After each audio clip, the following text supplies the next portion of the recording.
starts the Southern Maryland Guitar Guru Show, featuring Dan Harsha and Dan Allman. This week's show, we're highlighting the latest in music, life, and culture. Things with different eyes. Yo, yo, yo, this is Dan Harsha, and this is the Guitar Gurus. And with me always is... Dan Allman here. How you doing tonight, bud? Man, we're happy to be here. We love doing this. We're excited once again. Oh, yeah, man. We're back in the saddle for another great week of programming. I think everybody's going to sit back and relax and enjoy this episode.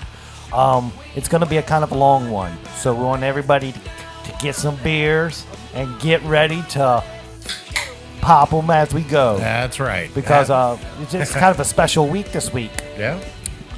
Jesse Zuretti, my buddy from a couple weeks back, couldn't make our show. That's right. So we rescheduled him to come on tonight. So it's going to run a little long. But that's cool. That's what everybody wants, is more content. That's right. We want to have them on. So if we can get them on now, we're going to get them on. Yeah, we're going to close out the show with him, but a little bit on that in a minute. But it's cool. So last week's show, let's talk about that real quick. Yeah. Fantastic show, man. Oh, yeah, man. I mean, Higgy came on, gave us the sampler for the weekend and all the shows. Sean, with his crazy world, was just out of his world with it. It was awesome, talking all that vibrations and whatnots. And good stuff. Yeah, it was cool. Then our buddy Teddy Custer came on, and what a great guy, man. Yeah, fantastic guy, man. I mean, just down to earth. You know, personable, understands everything, understands people. He's got mad poetry skills. Yeah. Mad drum skills. That's right. I mean, he's just getting it in down here, man. So he's a force to be reckoned with. So yeah, my hat's off to him for that great interview, man. Yep. People really dug it, man. I did too. I listened to it a couple times. Yeah, it's good stuff. Yeah. Real good stuff. And then we had Scott Schuler on from the 81 run. Yeah. What a cool dude, man. Very cool, man. Yeah, I wrote something down about it. So it's like, what I took away from that is he is hitting the road ready to rock out to original music. Mm-hmm. And if I was 15 years younger, I would join him in his journey. Yeah, right. Because he's got that energy where he just wants to hit it and he wants to play original music. And I can respect that so much. Yep. I love the drive and the ambition. So my hat's off to him for that too. Grinding it out, man. Yeah, he's kind of a grinder right now. So yeah. It's cool. And that was last week's show, and I just can't thank all those people enough for coming on and spending time with us. Yeah, I mean, the pleasure was ours completely, and I hope everyone who listened in really enjoyed those interviews, because they were great interviews. And for us, just sitting back listening to these guys talk, we were just, I don't know what the word is I'm looking for. I'm just blown away by it. I enjoyed these stories they had to tell, and what they've got going on. But sorry, guys, when I'm usually moved, I don't have a lot of words. So they did a great job, and we want to thank them for their time, and thank you all for listening last week. That was a very good episode as far as viewership goes. So yeah, that's duly noted, and I want to say one thing too about that. All the people that are tuning in and listening to us, thank you. It's so awesome to see you guys actually taking time to do this with us. Yeah. And that means the world to me. I know it means the world to you. And for both of us, we put a lot of time into this, and we're only doing this for the sheer pleasure of talking to these industry and musicians. And, putting something out there that everyone can listen to. Right. And then they can actually go see these guys play locally and actually talk to them at the shows. Get that human factor going. That's it. Right. They're approachable. All these guys are. That's what's cool about our scene. No one's got egos anymore where you can't talk to anybody, because you would get outed real quick. Yeah, that's all out the window, man. But I mean, dude, it's just go talk to them. If you're a guitar player and you're listening to our show and you go see them at a show, be like, hey man, when I'm dialing my rig at home, I'm trying to do this. Do you have any suggestions? I guarantee you they'll be more than happy to answer that question than some random dumb like, hey man, where do you buy your clothes at? You know what I'm saying? So I mean, try it out, man. Because these Seriously. guys like talking about music. When I'm talking to them, we're talking to them. Yeah. They're cool, man. So, and if they're not, call me up. Let me know. We'll never get that phone call because all these guys are first class, top notch, just great people, man. They want to see the support at the shows. They want people to come up and say, man, I really love the way you play that. Or, Yeah. you know, if you're just started playing and you're, you know, ask them a question like, you know, do you notice anything that I could do? And just like you said, they're not going to say, well, you figure it out, kid. Yeah, that happened to us Yeah. when we were coming up. Yeah, You know how that is. Get out of here. Figure it out. I'm like, Right. nah, man, it's not like that. So, So yeah, talk to them, man. It's cool. So let's talk about this week's show. yes. What do you think about that? Oh, we're here. We're I taping, think a lot right? about Yeah, it, man. right. Exactly, man. We're sitting here in the studio, man, and we're fired up. We're pumped up. We're excited. I can't wait. I cannot wait. What do we got? What do we Okay. got? So- What do we got? Okay, so here we go, dude. So to get this thing started off, we got David Higgins with the Southern Maryland Chronicle for Higgy on the beat. I know him as Higgy. He's my buddy Higgy. That's right. That's his nickname. We all call him Higgy. Yeah, it's he's just got easier. He's got no problem with that. No, he loves it. It's good. And then, of course, we got Sean Kirkpatrick Yeah. coming on for Sean in 60 Seconds. It's going to be Yeah. most excellent this week. Trust me. I feel it, man. And that takes care of the standard guest. Yeah. Then we got the Island Music Guitar of the Week. Nice. And this week's guitar is freaking cool. It is very cool. It's that Eddie Van Halen Shark model. And that whole thing's got a story. And when we talk about that later, I'm sure everybody's want to hear that Yep. because it's cool. So my hat's off to Island Music for helping us out with that segment. Yep. Last week's show, we had that Breed Love Discovery Acoustic, awesome guitar. Check them out. Go to the store and go say, I'm here to see the Guitar Guru's Guitar of the Week. Where's it at, guys? And they'll take you right to it. That's So, right. It's real cool. Real cool.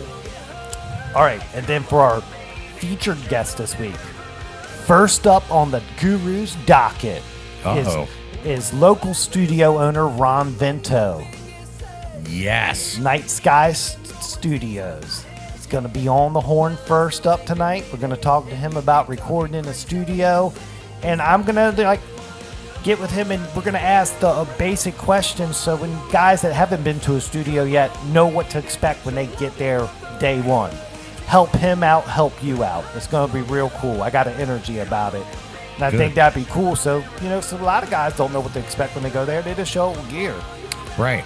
This is kind of pull that curtain back and get that experience without having to go through it yourself. Okay. So I think that's going to be real cool. So stay tuned for that. And that's going to be real awesome. Then after Ron, we got Mike Kirkpatrick, Yeah. Sean's dad. Check that out.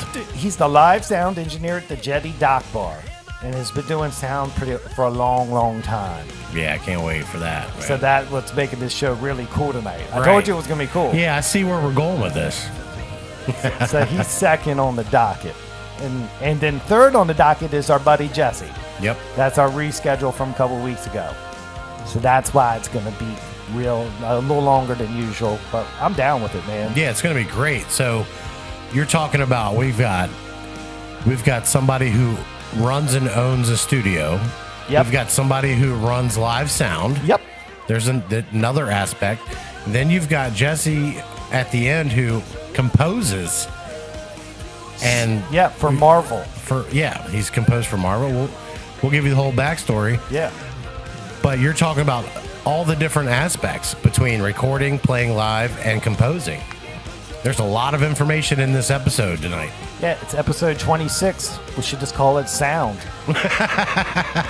The 26 sounds. We'll figure something out. I don't know. I haven't been drinking long enough. You ever heard this sound? Oh, yeah. What a beautiful sound that is. That's Poppin' Ollies. That's professional quality sound, by the way. That thing sounded like commercial quality. Dude, We should put in for it. Yeah, we got a pretty sweet little studio ourselves here. Well, Right. I don't, but you do. But you're part of the show, man. You're my brother, man. You're my brother from another mother, so it don't matter. That's right. That's right. So it's all good there. But, dude, let's get the Ollie's Bar and Grill soundstage phone system cranking, and we'll get Higgy on for Higgy on the beat. Let's get this thing going because we've been do it. rambling.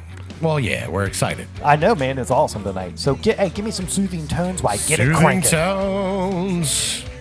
We drowned our sorrows in dry champagne. Hang our hopes here it's ringing. It's ringing. with fine It's cocaine. ringing. It's ringing. Come. You reached Higgy. What's jamming? Hey, Higgy, it's Dan. You're on the air. I'm in the studio. I got Dan Albin with me. Dan Albin, say hi to Higgy. Good evening, Higgy. How are you, buddy? Not bad. How are you doing, Mr. Albin, Mr. Harsha? We are great, buddy. We are great. We are excited to talk to you and get all the haps going on. Yeah, man. Well, dude, it's Tuesday night, and you're on our list, man. It's awesome, man. So, without further ado, man, tell us what's happening. Oh, good evening, Southern Maryland. I'm Dave Higgins for Higgy on the Beat, coming to you live from the Southern Maryland Chronicle newsroom. Coming up this weekend, the weather looks to be gorgeous. It's going to be one of the best weekends we've had in a while. There is no rain in the forecast. Sunny, highs in the 80s. And although summer doesn't officially start for about a month, you'd think with this week's music lineup, it already has. So here's your 10-ounce 12-pack sampler of what's on tap this weekend in Southern Maryland. Friday, we've got Joe Norris in Mechanicsville at Helen's Cafe. Over at Toots in Hollywood, you've got Taboo starting the party. In Charles County at Port Tobacco Marina, you got Face Down. Out in California, Maryland at ABC Liquors and Lounge, you've got Only for Tonight. On Saturday, at the Indian Head Moose Lodge, you got 3 Days of Rain. At Phil's Place in Hughesville, you got Mike Mead. The Craze brings the party to Hollywood at Toots. Hydra FX Acoustic is at Buckets in Lusby. And if you haven't seen Hydra FX Acoustic, you need to get out. They're a huge party when, they got the whole band there and the whole setup, but the acoustic is just as good. All right. Random Impact's going to be at the Tiki Bar in Seabreeze in Mechanicsville. On Sunday, at Ruddy Duck and Solomon's, you got Kayla and Johnny. At the Running Hair Vineyard in Prince Frederick, you got Billy Breslin. And at the Port of Leonardtown Winery, you got Jeff and Tam. That's our regular music for this weekend. Everybody's seen the Facebook post. Everybody's seen the announcements. Tiki Bar Solomon's is opening this weekend. And they are packed with music. On Friday, you've got Tracy Allen starting at 11 a.m. At 3 p.m., you got the Chip Wood Band. And then at 7 p.m., Comeback Irish gets the party really jammed. On Saturday, 3 p.m., the 81 Run starts the day. And then at 7 p.m., you got Wes Rice and No Green Jelly Beans. On Sunday, you got Trilogy Band starting at 2 p.m. And that's your 10-ounce 12-pack sampler for this weekend. Be sure to check out the entire local music schedule when it's released on Thursday at 5 on the SouthernMarylandChronicle.com. Wow, Higgy, man. Nice. Dude, nice. Southern Maryland's happening this It's weekend. happening It's hard, a busy man. weekend. It is a busy weekend. And if I could throw a side note in on you real quick, there's another good show this Friday. Oh, yeah. There is? What's that? Yeah, David and the Dynamos at Ape Hangers Friday night. Yes, you guys will be there Friday night. Yes. I saved that for you, man, because I wanted you to announce it. I know. Thank you. I love the camaraderie right now. Yeah, that is a great lineup for the weekend, man. That is awesome. There's a lot of great stuff going on, man. It's every time he announces the 10-ounce 12-pack sampler, you can't decide where to be and how to be everywhere. There's just so much going on, and it's like I said, over the past several weeks, you're starting to get these tiki bars opening up. You're getting these patios opening up. So you're getting a lot more music that's going to be playing every weekend. I wish a lot of these venues would get some real deal webcam action and start broadcasting this stuff on Facebook. That would be awesome. That would be. Oh yeah, dude. I would have all these monitors set up and watch all these bands. It would be cool, man. I remember years ago when I lived in Baltimore, there was the bar called Bar, and they had like Bar Baltimore, Bar Chicago, Bar this, Bar that. Yeah. And if you went to their website, every single one of their bars had webcams that went throughout the place, so you could see the music, see the party going on, everything. Wow. And you could see every one of their bars just from their website at one time. damn. Yeah, but we need like a service to bring all of them from all the different bars in one channel. So that way the user just goes there and selects the show at that point. Yeah, that would be awesome. That would be cool, man. Hey, man, I'm throwing it out there. There's some. Let me put that on my to-do list. There you go. Get it done, man. Get it done. Dude, you're always on the beat. And speaking of being on the beat, man, what else is going on in the news world? All right, this week in Southern Maryland, we've got some sad news out of Hawaii. This story relates to Southern Maryland because the person is from Mechanicsville. Amanda Eller from Mechanicsville, 35. She graduated from Chopticon around 2002-ish. Went to the Eastern Shore, got her PhD. She lives out in Hawaii. She went out for a morning jog last week and never returned. Oh, wow. Over the weekend, the Maui police stopped their search, but they said they were still following up on leads. However, there's still roughly 100 people that are out there in the woods searching for her. I know that there are several people from St. Mary's County that have actually jumped on flights and gone out there to help search for her. Wow. It's kind of a weird thing is when she goes out for her jog, her friends say that she normally leaves her keys behind, her phone behind, like it's her time to unplug from everything. So it wasn't anything suspicious when they saw her phone and, the phone was in the car and all that. They just have not been able to locate her yet. Wow, man. Does she live there full time, or was she? Yes, she lives there full time now. Okay, I got you. So, yeah. Wow, man, that's terrible. Yeah, but she grew up in Mechanicsville, graduate of Chopticon.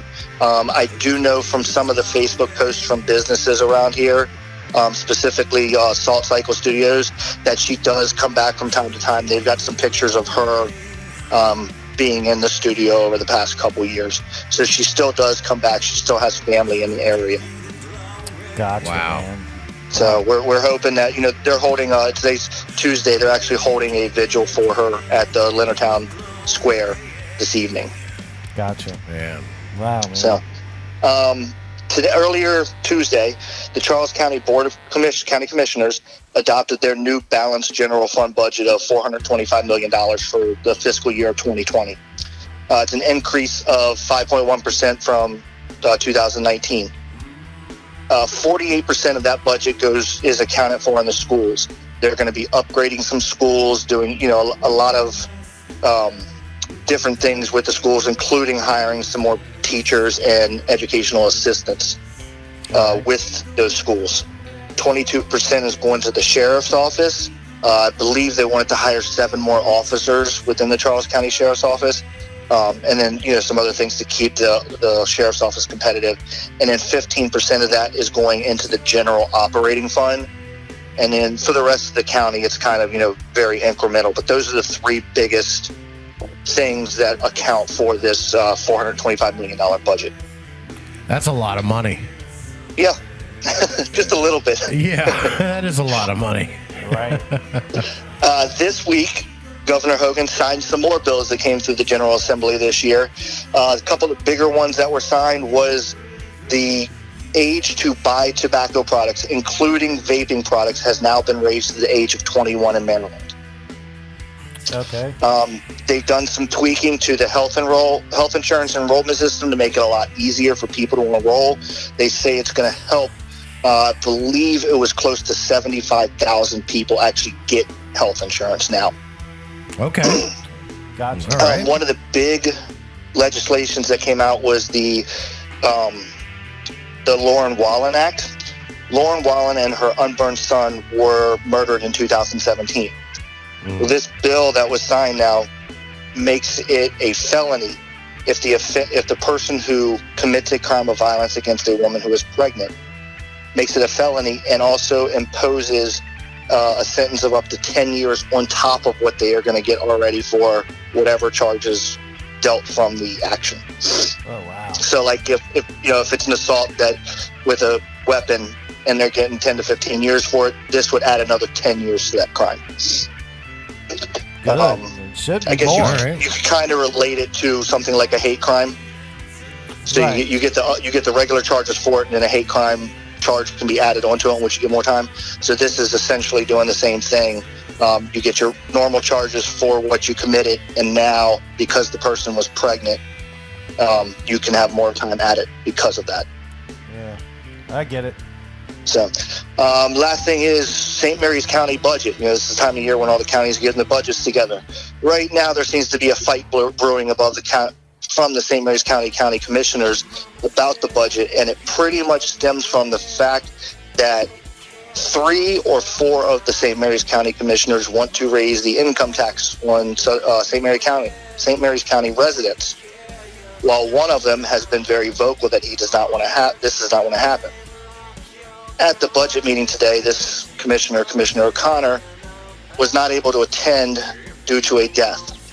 He has tried to get them to postpone that budget meeting until later Tuesday. The president of the county, the Board of Commissioners, Randy Guy, refused. So they held the final budget work session without him present, basically not giving a voice to the northern half of St. Mary's County. I'm following up on this. I have meetings scheduled with all the county commissioners to discuss what's going on. The vote for the 2020 St. Mary's County budget is on May 21st. Gotcha. Gotcha. Some drama and some local politics. You don't tick off Northern St. Mary's County now. Well, here's the weird thing about this also is this board is all Republicans. Yeah, I don't. Not touching that. So it's to see this kind of drama unfolding is a little bit something we haven't seen with any of them so far. That's so weird. See where this kind of goes. Yes, still not touching that. Yeah, nah. Yeah, let's talk about something else. All right, if you're not going to be going out to any of the local music this weekend, or you're looking for something to do during the day, we've got some events that you'll be interested in. Oh, cool. Saturday at the Blue Crab Stadium, Regency Furniture Park, Pork in the Park will be there. Music, vendors, food trucks, cornhole, barbecue cook-off. At the St. Mary's Fairgrounds, you have the Southern Maryland Animals Welfare League Pet Fair. In Leonardtown, you have the grand opening of the Bruder Garden Beer Garden. They'll have some vendors, some food, and lots of beer and some music. Oh, man. Saturday in Solomons, you have the Warrior 5K. In Hughesville, you have the Tri-County Memory Walk. And then at the Charles County Fairgrounds, you're going to have the Charles County Relay for Life. On Sunday, at the Christ Episcopal Church in Chaptico, you're going to have the Strawberry Festival. And then down at Budds Creek Motocross Park, you're going to have the Muddy Princess Run, which is an obstacle course for women only, and the money that's raised goes towards research for breast cancer. Oh, cool. Oh, my goodness. So, a lot of stuff going on just besides our local music. There's events everywhere. You can also see the event schedule, a sampling of the event schedule, one Thursday when we post it up on the website. Wow. That's real cool. All Real right. cool. Yeah, we're starting to do that now. I'm kind of modeling it after how I do the local music schedule. We do always have the community calendar on the website, but this one's going to go a little bit more into depth to give you an idea of things that are happening around the area on the weekends. Cool. Real cool. Over in our sports world, Baltimore Orioles are sitting at 14-26, 10.5 games behind, 4-6 in their last 10. They're going to start a 4-game series with the Cleveland Indians this weekend in Cleveland. Nationals sitting at 16-24, 8 games behind, 3-7 in their last 10. They're going to be playing a 3-game series against the Cubs this weekend at National Park, and you can actually check out our website and get all the special events that are planned for each of these games. Just go right under the sports section. Our Southern Maryland Blue Crabs, sitting at 5-11, 4 games back, are actually on a 1-game winning streak. The Crabs will be playing the Lancaster Barnstormers in a 3-game series this weekend. The Bowie Bay Sox, 12-25, 14.5 game backs, are also on a 1-game winning streak. Uh-oh. And they will be playing the Erie Seawolves this weekend at PG County Stadium. And then our women's soccer team, the Washington Spirit, sit at 2-1-1, 7 points, sitting in 5th place, and they're going to be playing the Chicago Red Stars in Chicago this weekend. And that's your Southern Maryland news for this week. Wow, man. Right. That was jam-packed this week, Higgy. Real good, buddy. It's always a busy week now. The sun's coming out. That's right, man. Oh, yeah, you got that right. You got that right. Well, dude, I know you're a busy man. Thanks again for this information, and we'll check in back with you next week. What do you think? All right, guys. I will see you then. All right, buddy. We'll check you later, All right. man. Bye. Bye. Wow, man. Higgy's just rolling with the punches this week, He is. man. He's a busy guy. He's got all the irons in the fire. He's always working. Yeah, dude. And if anybody want to get in touch with Higgy, you can send them information to tips@southernmarylandchronicle.com. That way you can jump on the hottest news story. You never know. You might break something cool. If you want to check out his Chronicle paper, it's facebook.com/SOMD Chronicle, or you can go on the internet browser to www.southernmarylandchronicle.com and check them out that way. And we got our own little page there, so you can hit the entertainment tab, click down to hit the gurus, and check us out. I'm sitting here looking at you like, good job, man. Look at you. Yeah, I got to help out Higgy, man. No, just you presented perfectly on that one, man. I love that. Thanks, man. Yeah, I appreciate that. That was good. You're welcome, man. Hell yeah, man. Doing our thing. That's right, man. I love it. I love it. Doing it, man. That's cool, man. Well, Hickey delivered the info, man. And again, dude, the music scene, man, it's a competition, man. It's like flip a quarter, man. Dude. Because I got friends everywhere playing. I can't go anywhere. I'm telling you right now, it's unreal. And the reason why I always say it's hard to decide what to go to and where to be, because that's the truth. And if you're gonna right now in this community in Southern Maryland and play out, you have to bring that A game. And they all do. And that's why it's so hard to choose. You're right. The week will be weeded out because all the events that he named and all the bands that are playing, high energy, good shows. It's hard to decide. You cannot just half-ass that. Nope. Everyone is just bringing their A game. You're right. It's amazing, man. No matter where you stumble into that David told us about, you will not be disappointed. You'll be entertained. You'll have a good time. You're right about that. So you can't make a wrong decision. Nope. The hard part is just making a decision. That's the hard part. So, and I can't show bias, so it's like, man, We can't show bias. So it's like, I flip a quarter, man. It's cool. I just love talking to you guys. And if the we're best gonna get part out is, there, you'll yeah. see us. You'll see us. I'll slide in and out. I just don't make a big deal about it. Right. And if there's a band you want to see and you can't go to that because you went to a different show, don't worry.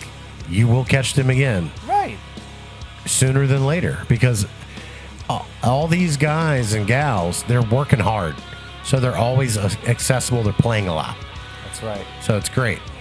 It's cool. Well, dude, let's get Sean on for Sean in 60 seconds. Get the Ollie's Barn Grill cranking again. And hopefully we don't get pranked this week. that would be too funny, dude. That would be too funny. Yeah, well, I don't please. know. Give me some soothing tones, and I'll get the Ollie's Barn Grill soundstage phone system cranking. And The we'll get soothing Sean. tones are coming down for Sean in 60 seconds. He could answer It's his ringing. phone any minute now. I hope it only takes 2 seconds. Come on. Good morning.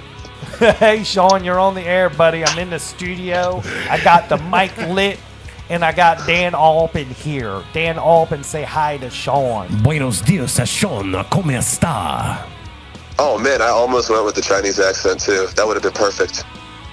Perfecto. I was gonna be like, "Oh, hello, Daniel-san. I have been expecting your card." Well, Well, you know gotta he be was- careful with that kind of stuff these days, man. If they're sensitive, No, they that's- can just go away. That's great, man. How are you? I'm great. How are you? We're always good, man. Yeah.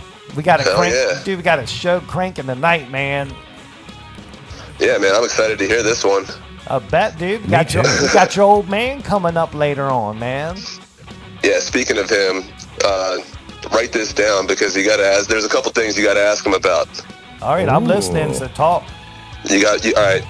So ask him about the mopeds in Key West, Okay. All right. getting lost in the West Virginia mountains, Oh, boy. and Mo and the confetti gun. Oh, man. Are you setting us up? I'm really writing this down, dude. I'm writing it down right now. Dude, these are hilarious stories. All right. Don't set us up now. No, I don't know. I'm being dead serious. Hopefully he remembers them. Hey, did you like my write-up for his post today? Yeah, that was really good. I was surprised he didn't send you one himself. Right, that's what I'm saying. It was cool. I said, let me just do this. I was like, I'm gonna give him the old live sound, open arms welcome. Don't want to piss him off. Right. Yeah, keep it short and sweet. Right, exactly. It was perfect. That was cool, yeah, man. So, dude, looking forward to that. But, dude, what happened last weekend with you and the band? What's going on in your world? Everybody's dying to know. Man, so we only had one show last weekend, which was at Sidelines, because, like I said, Chris's birthday was on Saturday. Right. We celebrated that at Mully's, and that was a great time. We had a bunch of beer, and it was awesome. But the show on Friday at Sidelines was rather interesting, because right off the bat, there was this drunk guy just playing. He was playing pool at first. Once we started playing our set, he looked like the epitome of the town drunk NPC in any RPG game you've ever played. Like, he was just entranced by the bard in the bar. Okay. and basically just like googly eyes for Hannah. Oh, Lord. Yeah. But wow. He was an older guy with handlebar mustache, like bald spot on the top with all white hair, ponytailed like halfway down his back, like missing like most of his teeth. He was a character, to say the least. Right. Dude, that's nuts, man. Excuse me. Yeah, no worries. We're just taping on a multi-million-dollar show. Go for it. I'm just joking. Come on, man. So he's like continuously getting drunker and drunker throughout the night. You can tell eventually something's going to happen, right? Right. So at one point, I actually got front row seats to see this, because it was one of the songs where I play in bass. So I was like standing right there watching him, and he gets closer and closer to the stage, and he's wobbling and stumbling back and forth, and all of a sudden he falls over towards one of the subs. And on his way down, he grabs Hannah's leg and almost pulls her off this 4-foot stage in the middle of, it was either Zombie or Shallow, but like, it was one of those two songs, because it's the only two songs I know how to play on bass. Right. She manages to he didn't actually manage, he let go basically, he just fell. Like she like kicked him, or not like kicked him, but like kicked her leg, and he let go, twisted, whatever. She was fine, played it off like a champion, right? Right. The guy's laying on the ground, like holding his head, and he was still moving around and like conscious and stuff like that. But I jumped off the stage and like just to see if I could help him up or anything. Like, I don't know. I was just making sure he was still alive, basically. And he seemed to be okay. The security started coming over, so I jumped back up on stage, finished the song, and they proceeded to kick him out. All right. Well, after the first set was over, I bump into him. And outside the bar, apparently he's waiting for an Uber or a Lyft or something to come pick him up. But apparently they'd called like 2 or 3 of them, and all of them just decided not to show up for this one stop. Oh. I don't know if they had any idea, but I guess they just assumed that anybody getting picked up from Sidelines was probably getting picked up because they were drunk, and just decided that they weren't going to pick them up. So didn't want to deal with it. They don't want the puke in the car. Right. Well, I mean, the guy was holding it together as far as puking. He didn't puke or nothing. Like, he was standing outside the whole time, and I didn't see any puke anywhere. So he was just off his rocker, man. Like, I don't know if, like, he's probably one of those guys who got, like, wet brain, just, like, almost always looks drunk, but then when he's drunk, he looks way drunker. Right. Did he turn real red? Oh yeah. He was all red in the face, but I mean, cross-eyed, slurring. Like by the time I got out there the second time after the second set, he was still there, and he was still slurring his words. And like I asked him what his name was, and all he said was, I don't know. I was like, all right, well, it's nice to meet you. I don't know. I'm Sean. Yeah. But yeah, so he had a massive just lump on his forehead, because apparently he hit his head on the sub. Oh, wow. And there was a little bit of blood coming off of that, but other than that, I mean, yeah, that was pretty much it. He may have had a concussion. Yeah, he might have, but Yeah. he was slurring his words ahead of time too, before the whole situation, and he wasn't falling asleep, so that's good. But he did knock me over while I was standing outside smoking a cigarette. Oh man, did you handle that like a champ? Yeah, a little bit. I mean, I'm not quite as graceful as Hannah did, but he actually fell full body weight into me, not just grabbing my leg from like 4 feet down. Wow. Man, there's always going to be that one guy, man. Always. It's always. Yeah, man. I don't know what it is. It's just Someone's got to be that guy, I suppose. There's always the town drunk. Yeah, it sucks though. I wish the town drunk would just like fall asleep at 6 p.m. and not come out. Well, then they wouldn't know who he was. Right. We don't want to know who that is, you know. I got it. We want to enjoy ourselves and not be accosted, you know. Yeah, exactly. Yeah. I mean, he wasn't too bad up until the point where he almost pulled Hannah off the stage. So yeah, luckily nothing happened to you guys, and that's always a blessing, right there. Right. Yeah. Other than that, was the show good? Was the sound right? Did y'all have a good energy? What was up? Yeah, man, it was. I mean, I love going to sidelines. The room there is just really, it's just huge. It's like a big old hall, just all the way. Just, you know, they got the bar right down the middle. They got a basketball vending game and like pool tables just set up everywhere. Okay. And you know, I mean, the place doesn't get packed for us per se, but everybody in the room is, you know, engaged with us. Like they're clapping at the end of the songs and everything like that, and making requests and coming up and dancing every once in a while. I got you. Right. I got you. That's cool. Have you been practicing Mortal Kombat yet? Actually, no. Dude, you're gonna get more out. Actually, I need to get a new Xbox controller because I had a fit of nerd rage when my A button got stuck. Here's what's gonna happen, Sean. You ready for this? I'm gonna be a first round elimination. Is that what you're telling me? I am predicting right now on this show, all the people who are gonna get in this tournament. Mark my words. I'm emceeing this. I'm not participating. You're gonna be sitting there with me the whole time because you're gonna get knocked out so fast that you're gonna be stuck talking to me while everybody else is playing. You know, that might make for a better time. Oh, dude, I need a partner, man. Well, I don't know about all that, but I might get some practice time in since I know Aaron has the game, so I might go over there and check it out. You better hurry up because Dan Harsha here is. I think you don't even have a date for the thing yet, do you? He's going to be the sleeper cell here, man. That means you ain't listened to the episode last week. What's that? We announced all that last week. Where you been at? Dude, I don't know. I've been all over the place. Been working. See? Eliminated. It's gonna be. Man, I got the light show down at Gilligan's to worry about. They're putting in line array systems over there, man. I'm working moonlight hours and shit like that. It's fucking crazy, dude. Like I don't even know what I'm gonna be doing tomorrow. Are you on a condition? Yeah, just quit your job. It's in the way. You know you're right, but it also helps pay the bills, and I can't afford to quit my job yet. Just have less bills. No, he's got multiple jobs. That's his deal. Yeah, he works a lot, man. Sean, we're just busting your ass, man. I know you work hard. You do a lot of stuff, man. I know. But you got to have fun and enjoy your life, too, at the same time. Exactly. I mean, that's why I play Rocket League whenever I get a chance. They're like 5-minute little games, and you can just stop them whenever you want. I got you. All right, yeah, I've heard that. I can stop whenever I want. Kind of like me and beer. Yeah. Right. I think I'm going to go on for one match, and then 10 matches later, I finally turn the freaking Xbox off. Exactly. Yep. Or throw my controller and get mad. See what happens. Yeah, go practice with Aaron, man. So if anybody out there's listening and they want to get Sean a new controller because his A button got stuck and he got all mad about it. I literally ripped my controller in half. Yeah, but that's why I buy the cheap ones.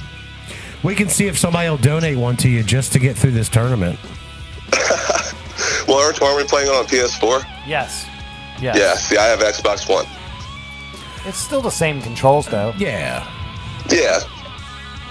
So you just might want to just get the concept of the game down. It's cool. Yeah, you're right. You ain't lying. That's right. I know I'm not lying. But we got a pretty big weekend this weekend, so I think I might actually be able to buy the game next week. All right, where are y'all at this weekend? What's going on with that? So Friday we're heading up to Fager's Island. We're playing from 9:30 to 1:30 in the morning, and it's cruising weekend up in Ocean City. Nice. So it's gonna be fucking bonkers, and that's always a fun time. Fager's is just fantastic place to be. Right. Saturday night Saturday from 7 p.m. to 11, we're doing the night at the market on East Market at the East Market's North Hall. It's hosted by the DC Firefighters Burn Foundation. The tickets are like $100 to $125, but it's a nonprofit organization established by active and retired DC firefighters. The benefits go to the Children's National Medical Center. That's and great. With the tickets, obviously you get food and drinks and silent auction, and the food and drink is provided by like local restaurants like the Salt Line, the Dubliner, Rockland's Barbecue, and the Boundary Stone. Oh wow, Rockland's. Rockland's is awesome, man. We love that. I put a star next to that one. I was like, man, I love barbecue. Dude, Rockland's I can't wait rocks, for that. man. They are so awesome. Good deal, dude. That's a great thing, man. Great Sunday thing. we actually have we're playing at the Solomon's Island Tiki Bar. The grand opening. This is the last day of their grand opening weekend. So cool. That's from 2 p.m. to 5:30 p.m. It's going to be a freaking bonkers weekend. That's the only way I can describe it. Right. Well, we wish you the best on all those endeavors, my friend. Yeah, man. Hell yeah, I appreciate it. Safe travels and such. Yeah, and get us some stories for next week. What do you think? Oh yeah. I got backlog. That's right, I know dude. you do, man. Well, I'll holler at you soon, man. We'll get something set up. But until then, dude, we'll hook you up with next week, man. Fantastic. All right, man. All right, brother. Y'all have a good night. Yeah, All right, man. Sean. From See you, the bud. Gurus, we say what's up. Later. See ya. Later. There he is. There you go. Sean Kirkpatrick. Sean in 60 seconds. That's right. I love it, man. Always taking the time out for us, man. Yeah, man. Talking to him at the end got me sized. Dude, we have to talk about our meal tonight. From Spoon's Barbecue in La Plata, Maryland. Hit a home run tonight. Dude, those ribs, if we would have pulled up in a Flintstones car, it'd have flipped over. That's right. Dude, Boom. I called my guy today. It was like 1:30. I called up there. He's like, dude, where you been, man? I didn't know you were calling today. It's usually because I usually call 1 o'clock every time. He's like, where you been? I was like, dude, this is what's up.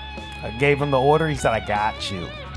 I got you. Y'all are the Gurus. It's not a problem. You went and picked it up, and you're like, boom. Oh, man. And I had my usual couple brews while I sat there. Right. Yeah, I love sitting there. It's just a cool place. And when that food came out and I went to grab it off that counter, not the bar, I was like, whoa, holy smokes. This is heavy. Right. Got here, realized why. Full rack, baby. Right. 2 times. Oh, my God. Dude, it was a rib feast. That's why I put it in the post. Oh. We had a rib feast. Holy smokes, man. I implore everybody to go there and try them out. Yeah. And go with your buddies, because that was enough food for 4 people. Easily. Yeah, we don't want them to know that because we love it. Right, The generosity, exactly. but that is enough for 4 people. And get your buddies together, go do it, and you're going to write me an email going, thank you. Yeah. Because it's that good. And the shrimp fried rice appetizer is the way to go. That gets your stomach set up for it. There's no better shrimp fried rice Yeah. I've ever had. Dude, it's than so theirs. good. Yeah, man, it's the perfect base. Yeah. You put the ribs and barbecue on top of it. It's a Yep. home run. Your stomach feels good. It's not all ate up. No. It's sitting on that base. Exactly. See? Yep. A lot of people don't know how to eat right. That's called eating right. It is. There is a method to it, man. Yeah, and dude, I thoroughly enjoyed tonight's meal. Thoroughly enjoyed it. And I can't say enough good things about those folks. Fine folks at Spoon's I'm Barbecue. telling you. For one, they picked a great location with a great parking lot. Yeah, I cannot say that enough. But that parking lot is awesome. That has sold it for you right there, man. You love that parking lot. People don't know the right things in life, and a good parking lot is one of those things. It is a great parking lot. It really is. And they got the greatest location. That corner store, it's beautiful. It man. is. I love it. It's right there, man. I popped in last Sunday, I'll be honest. Right? Took advantage of the all-day Sunday happy hour. You got to call me next time on that, man. Dude, it started pouring down raining, so I was like, I'm not leaving. Joe was there. We're hanging out and having a couple of beers, you know. It was just great. It was a great day. They had a band set up, so I got to hear some live music. Perfect. So we want to thank Hannah and Joe and the whole crew at Spoons. The staff is amazing. They take care of you. Get over there Wednesday nights for trivia or Friday night for karaoke, whatever you want to do. They have options all week long. Kids eat free on Thursdays with the purchase of an entree. That's it. It's good stuff, man. Dude, let's take a break because we've been going, man. We've been going, man. Yeah, we don't normally. We usually take a break between Higgy and Sean. Yeah. But we just rolled tonight, so we're going to take a quick break, get reset, and get Ron Vento on from Nightsky Studios. Yes. But the way this opening segment went, man, we got a great show for these people tonight. Yes, Everybody we do. listening is in for a treat. So, it's Guitar Gurus with Dan, and we'll be right back.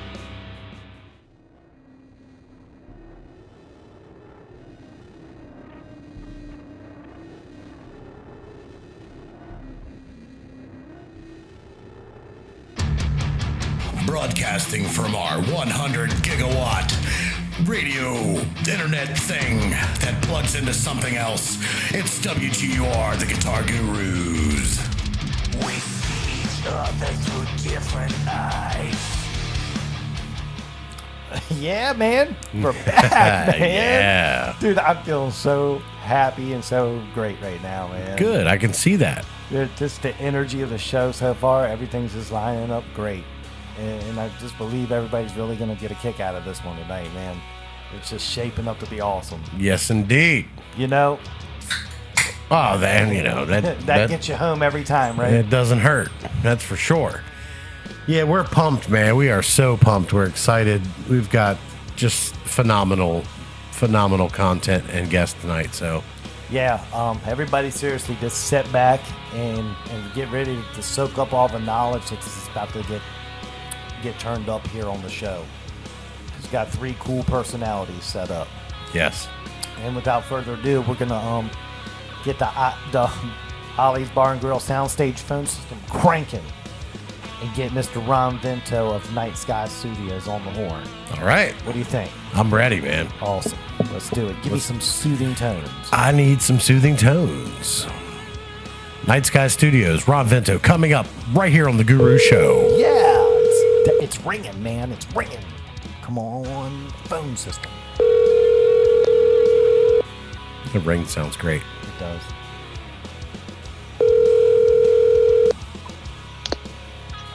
Hello. Hey, Ron, it's Dan from the Guitar Gurus. You want to go on the air? Yes, sir. Let's do it. Awesome, dude. I got your mic hot. You're in the studio with us. I got Dan Albin here. He's my co-host. Dan Albin, say hi to Ron Vento. Ron, good evening. How are you, sir? What's up, man? How you doing? Doing great, man. Thank you for being on with us. Thanks for spending time with us. No problem at all, man. Appreciate you guys calling me, having me on.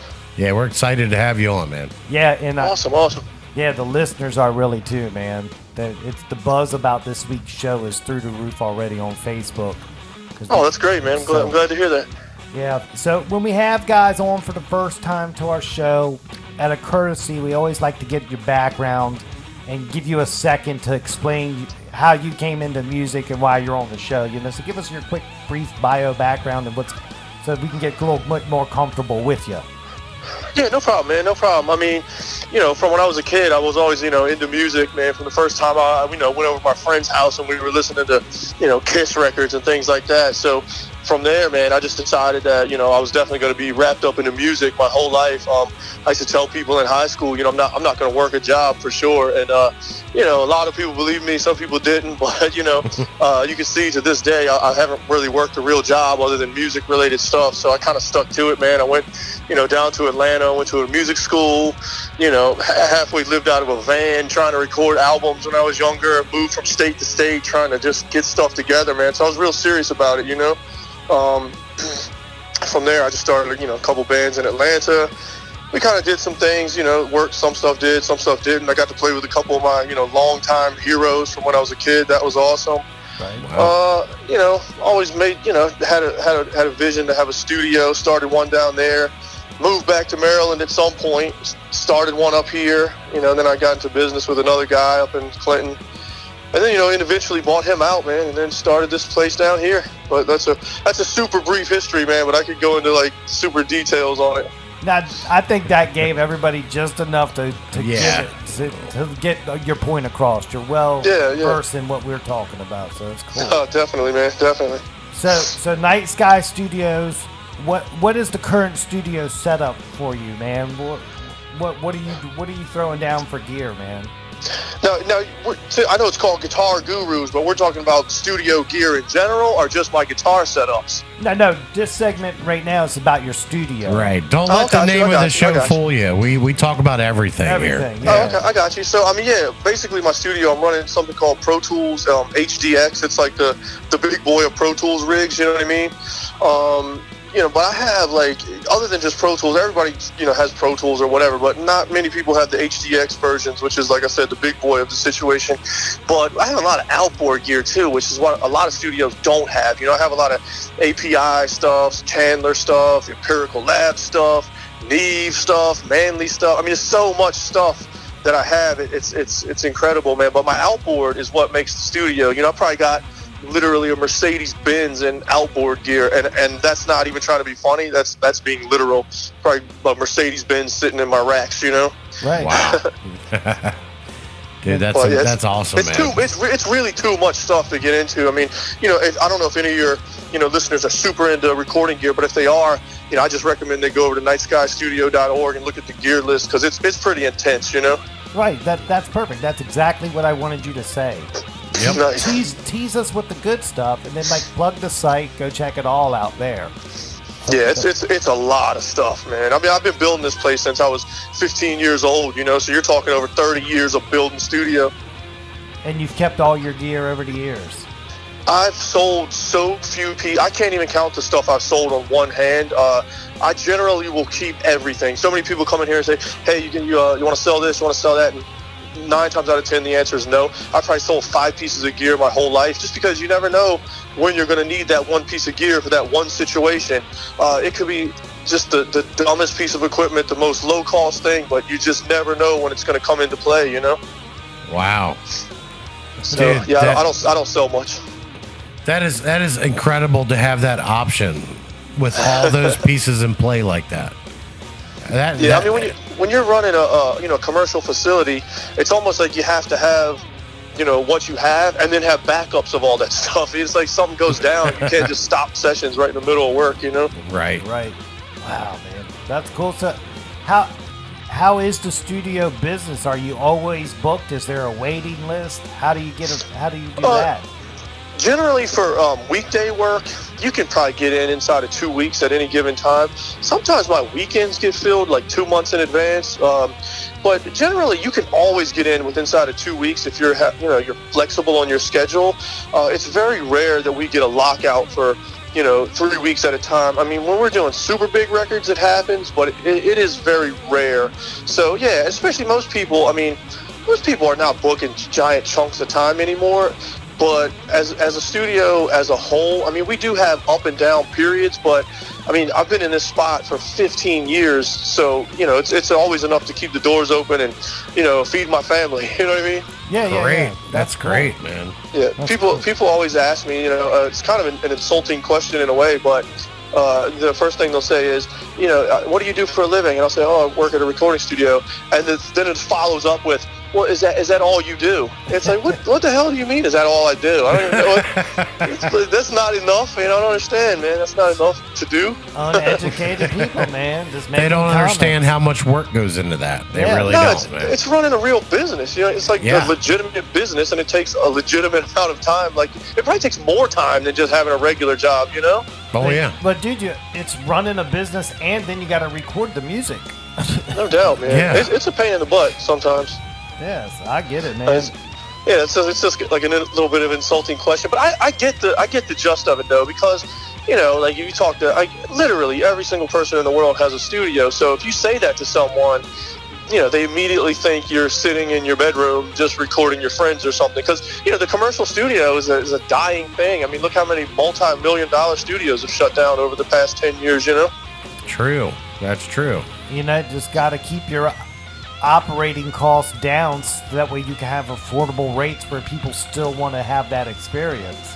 Yeah, man, I got a great landlord. He keeps my rent down and things like that. And my rates are really really reasonable, because I'm in Waldorf, you know what I mean? It's not like I'm sitting in LA or Nashville or somewhere like that, so the rates have to be reasonable, man. I hear stories of dudes in their houses, you know, charging more than me. I'm just like, well, I guess they can do that, you know. I guess if they book one session a week, that's okay, because they're going to their real job, you know, during the day. Yeah. So I don't understand it, but yeah. You know what? That thought right there brings up the thought I had earlier about when, like, a first timer to a music studio, you know. Yeah. When they arrive to the studio, what can they expect? What can you prepare them for so they don't feel awkward or out of place?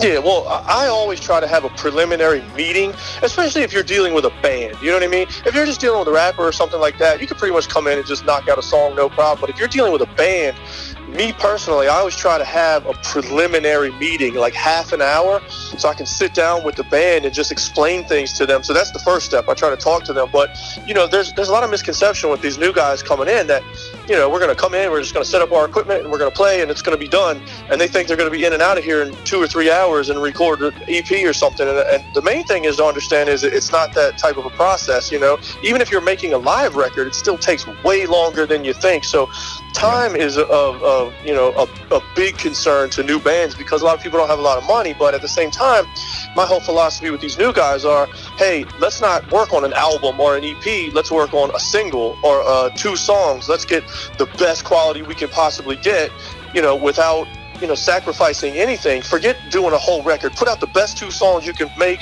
the best 2 songs that you've written. Let's, you know, make them sound the best possible, and let's go from there. And most people, you know, they're willing to do that, but a lot of times you just have to explain to them, you know, super simple things, you know. Hey, you're going to play to a metronome? That's pretty important. If you're not, let's maybe go ahead and start practicing to that now. Let's do like the things that are common sense, but a lot of people overlook. Let's clean your cymbals. Let's put new drum heads on there. Let's get your guitars intonated properly. The fundamentals. Just the simple things. The fundamentals. Yeah, you know, because that's overlooked a lot of times. I mean, how many? Probably 9 out of 10 people that come in the studio don't even worry about getting their guitars intonated. A lot of these new guys don't even know what that means, and that's kind of scary if you think about it, you know? Right. The Russian. Yeah, they come in thinking, okay, we got this. We can just knock it all out. No, yeah, man. I mean, you get into a critical listening situation, and your intonation is off just by a little. I had to record an entire album over bass because the bass player refused to intonate his bass before he started recording. He said it wouldn't matter, and, you know, he found out it did matter in the end. It doesn't matter. Yeah. Wow. Oh man. Yeah, but they want, you know, the other problem is they want their albums to sound like what's like on the radio, but that's just unrealistic in most situations, because that stuff you're hearing on the radio, man, I mean, people are rocking $10,000 drum sets, $3,000 guitars, and, you know, $5,000 amp setups, and they're sitting in a multi-million-dollar studio, and they want to come in and spend, you know, $500 and sound like that. And, you know, even my studio, as great as it is, I'm only going to be able to get you 95% of that. I mean, you want to get the real sound, you're going to be dropping $200 an hour or better at a multi-million-dollar facility, you know, not to mention the time those big bands put into it. I mean, they spend anywhere from a week to a month doing a song, not a day. Right. You know? Right. And that's the thing that people don't realize. That is exactly what happens. So it's just one thing they got to get over. Like, and we all did it, you know, at one time. We all tried to record our first thing, and we were under that false impression. So just try to educate them mainly and say, let's do one song as best as we can. You know, forget about this whole album you're trying to do. But if they got the budget for it, sure, you know, I'm all down with that. So, Ron, can I ask you a question? This is Dan Albin here. So when you're doing that and you get I don't know what the proper term is, but I don't want to say the wrong thing. Like, if you get like a younger group of guys, I don't want to use the word like rookies or you know. Yeah, no. If they come in and they want to record something, a lot of times probably they're without producing or anything. Are you assisting with any of the producing when these guys come in, or? Well, I'll do one of 2 or 3 things. Like, obviously, when you want me to really produce, like that's a separate fee altogether, right? Like you really need a producer. But generally, only experienced bands are asking for that because they understand what an actual producer brings to the table. A new band coming in, they really don't understand what even a producer does. You know what I mean? So exactly. It's like the producer to them is irrelevant because they don't understand it. But you get 3 or 4 or 5 albums deep, you start to understand what a producer does and how he can help you. So I don't even generally throw that out to new bands because they probably just think I'm trying to rip them off or something, you know? But I will help them all along the way. You know, I'll give in my input. Any questions they have, I'll ask. I'll always say, hey, if you think I'm talking too much, just let me know, and I'll kind of step out of your project a little bit because, you know, I definitely want every project that comes through the door to be as best as it can be because they're a representation of me and my studio when I leave. I don't advertise. I've never advertised in my life. I've never spent one penny on my advertising. So basically, those bands are my advertisement. So I want to help them as much as humanly possible without stepping on their toes. But when they pay me to produce, that's a whole nother story. I sit down from scratch and we actually write songs, you know? Right. So that's kind of a whole different ball game. Okay, well that answered my question. I was kind of wondering if you you just kind of gave your guidance or any opinions or any helpful tips to them because no, that's perfect what you just said. I give guidance for sure all along the way, and I also offer options like, hey, X band, whatever you are, some drummers time align their drums. It's going to take this amount of time. Do you want to do it? Do you want to use samples on your drums? Do you want to do, you know, but I always say, like, balance what we're going to do with the time it's going to take. You know, do you have the time to sit here and time align drums, you know? Yeah. So I try to throw options at them and just let them kind of pick their own route, you know? There you go. Okay. That is great information, man. Yeah. I mean, real. It is real. That's the way it is. So. Yeah, I mean, I like actually, I kind of like working with new bands because, you know, even though they come in with a false idea of what's going to happen, I mean, they're at least moldable in a sense, so you can start to guide them in the right way, as opposed to these guys that maybe have recorded 2 or 3 albums at their house. They only know their way, and then they come in and they expect everything to go exactly like their house, but their house is not a commercial facility, nor, you know, have they probably written anything that's done anything in the world. So it's almost like hard to get people to change things once I call it like demoitis or demo syndrome. You know, they have a certain way they want to work, and that's the only way they want to work. And that's probably 9 times out of 10 not the best way to work, you know? Yeah. And we're all guilty of it when we were younger, you know. Yeah, absolutely. But man, to have that guidance there, man, it's invaluable because you don't actually pay for that guidance. It's there. No, I want a guide, man. Right. So good for you. It's so cool, man. I've watched some young bands like come up in my studio. Now they're on like their 3rd or 4th album, and you know, some of them are still working with me, some of them have moved on, but it's really awesome to see these bands that came in, and I'm not trying to be mean or funny, but they were just bad, you know. Right. But they listened and they took constructive criticism, and instead of getting mad, they got better, you know. And then now they're in the 4th or 5th album, and they're doing awesome things, and that's just awesome to me to see. Right, like, so Ron, like, that's what I'm saying. These guys can be great live musicians, but when it comes to time to be a studio musician, it's a different gear. Oh, way different. It's way different. So, you know, and that's what, and when you have that conversation with that X band where they start out and they're really bad, but they think they're great because they can play live. That's the bridge they can't cross without egos getting hurt. And that's the biggest thing. That's the biggest thing, and it's great for you to explain that to everybody finally. Yeah, we love that. You can take the criticism and get better, or you can just go back to what you were doing before, you know? And there's so many examples of just people that got better over the years and better. And man, I love to see that kind of thing, you know? It's awesome to me. Sweet, man. That's Dude, cool. that is awesome. So let's switch gears. We did the studio stuff. That was awesome. Yeah. Let's talk about your band, Aurora Borealis, man. Oh yeah, man. It's definitely been around for a long time. Yeah, so let's talk about it. The guitar work with it, because you do it. Just geek us out with that world, man. So start with us with it. So that band started in 1996, man. That was when we first cut our first album back in the day, and I think we're on our 9th album right now. This is our 3rd record deal. It's worldwide distribution. We made a video for the latest album. It's my passion project, because obviously playing metal, especially the kind of metal I play, you don't make any money off of it. It is what it is. The biggest bands in the world are still, having jobs when they get off tour, So it's more of a passion project. And like I said, I do all the guitar work on it. On some of the albums, I play bass, some of them not. And, I do all vocals, all guitars. I do all the songwriting, so that's all the riffing and things like that. And then I'm fortunate enough to work with, like, some of the best drummers on the planet Earth. And when I say that, I'm not even trying to be funny. These guys, they make their livings doing drums and doing drum clinics and playing with monster bands.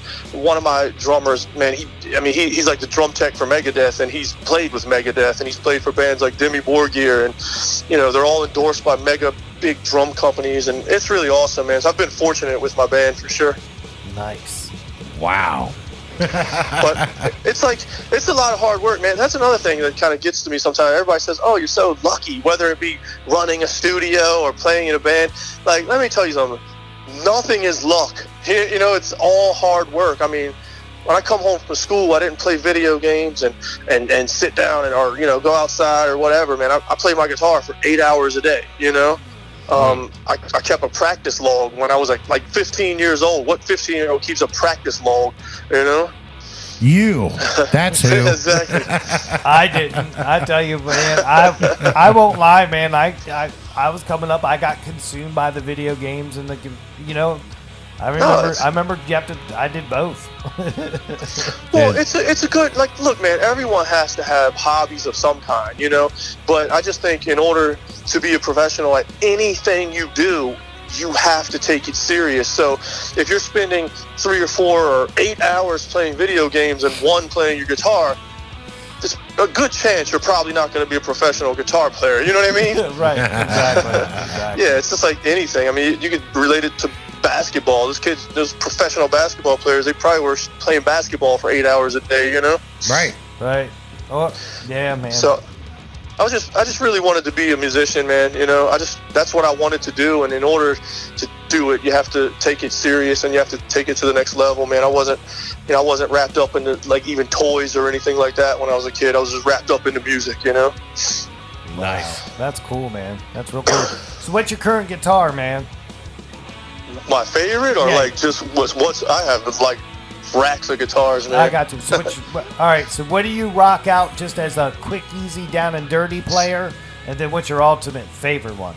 All right. So I'll just go with 2, man. I have a guitar that I've owned since I'm about 16 or 17 years old, and you know how we're just talking about what you put your money into, what I put my money into when I was 16 was a $2,000 custom guitar, which in today's standards is probably $4,000 or $5,000, Right. So it's a Jackson.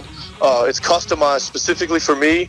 It has a one-of-a-kind paint job. It has engraving in the neck. It has, my name put on it. I mean, it's a Jackson custom. It's got a reverse headstock. It's called a dinky. I don't know if you're familiar with Jackson, but it's like a dinky reverse. Right.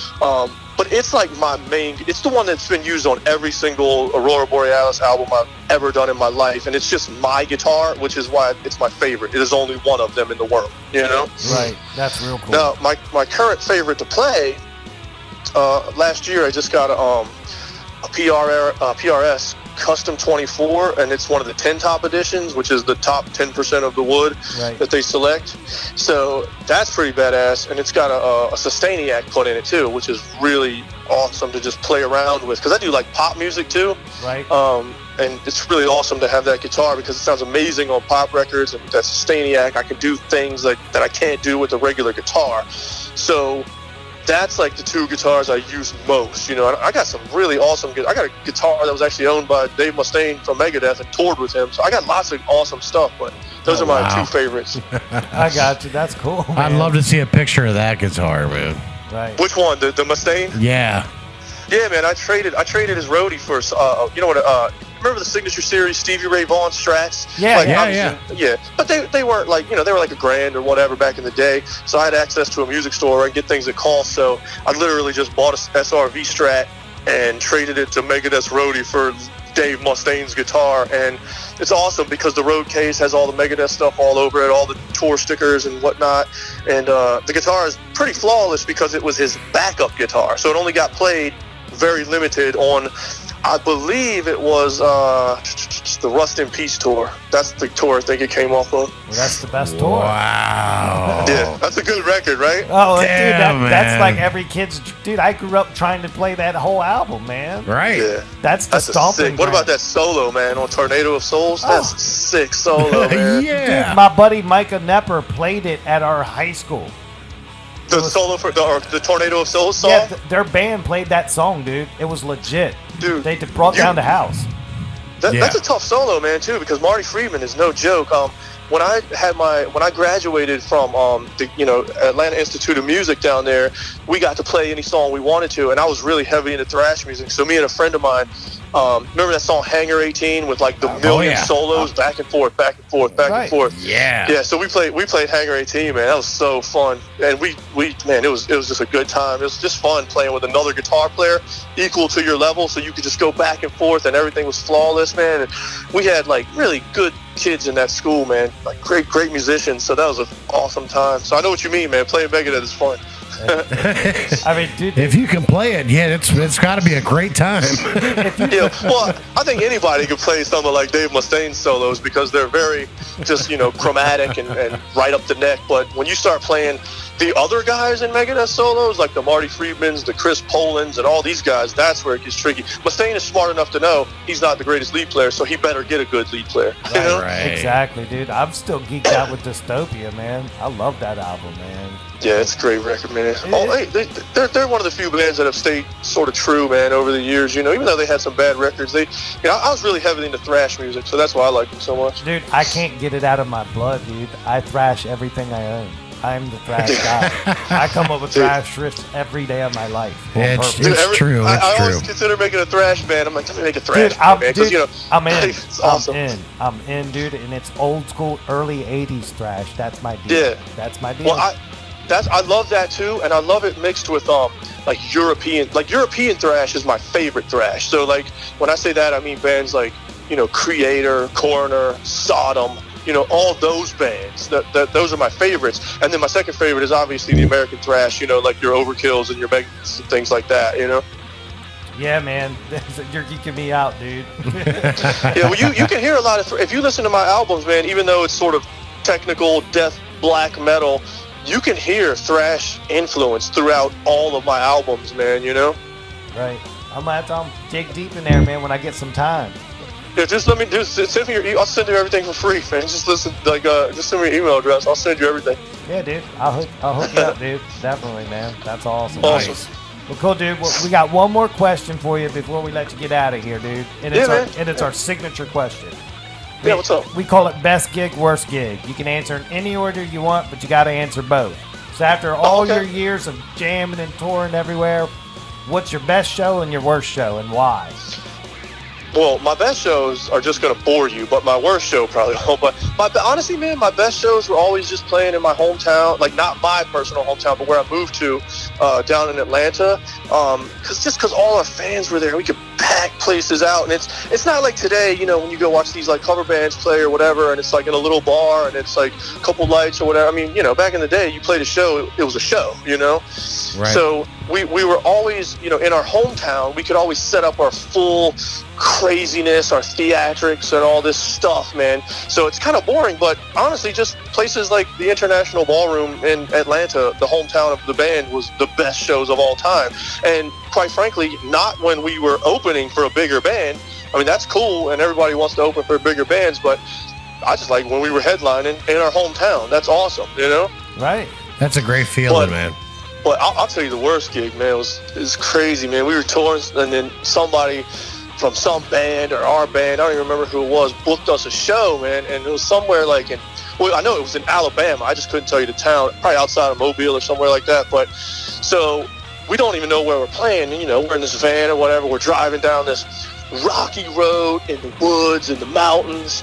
And we literally just come to this cabin and a stage in the woods, and looking around, man, I'm only noticing people with Nazi tattoos and stuff like that. And then as people start to filter in, it's literally like a Nazi sort of skinhead thing. And we play death black metal. We don't play hardcore Nazi music, and man, it was I was genuinely scared out of my mind, dude, because we're playing in front of these racist, crazy Nazis, and one wrong move, who knows what the heck happens, man. But I was genuinely scared for my life up in those woods, Yeah. Wow. Crazy, man. I don't associate with people like that, man. It's to be amongst a couple hundred of them was sort of really scary to me, man. Yeah, you couldn't just leave because then they get real pissed.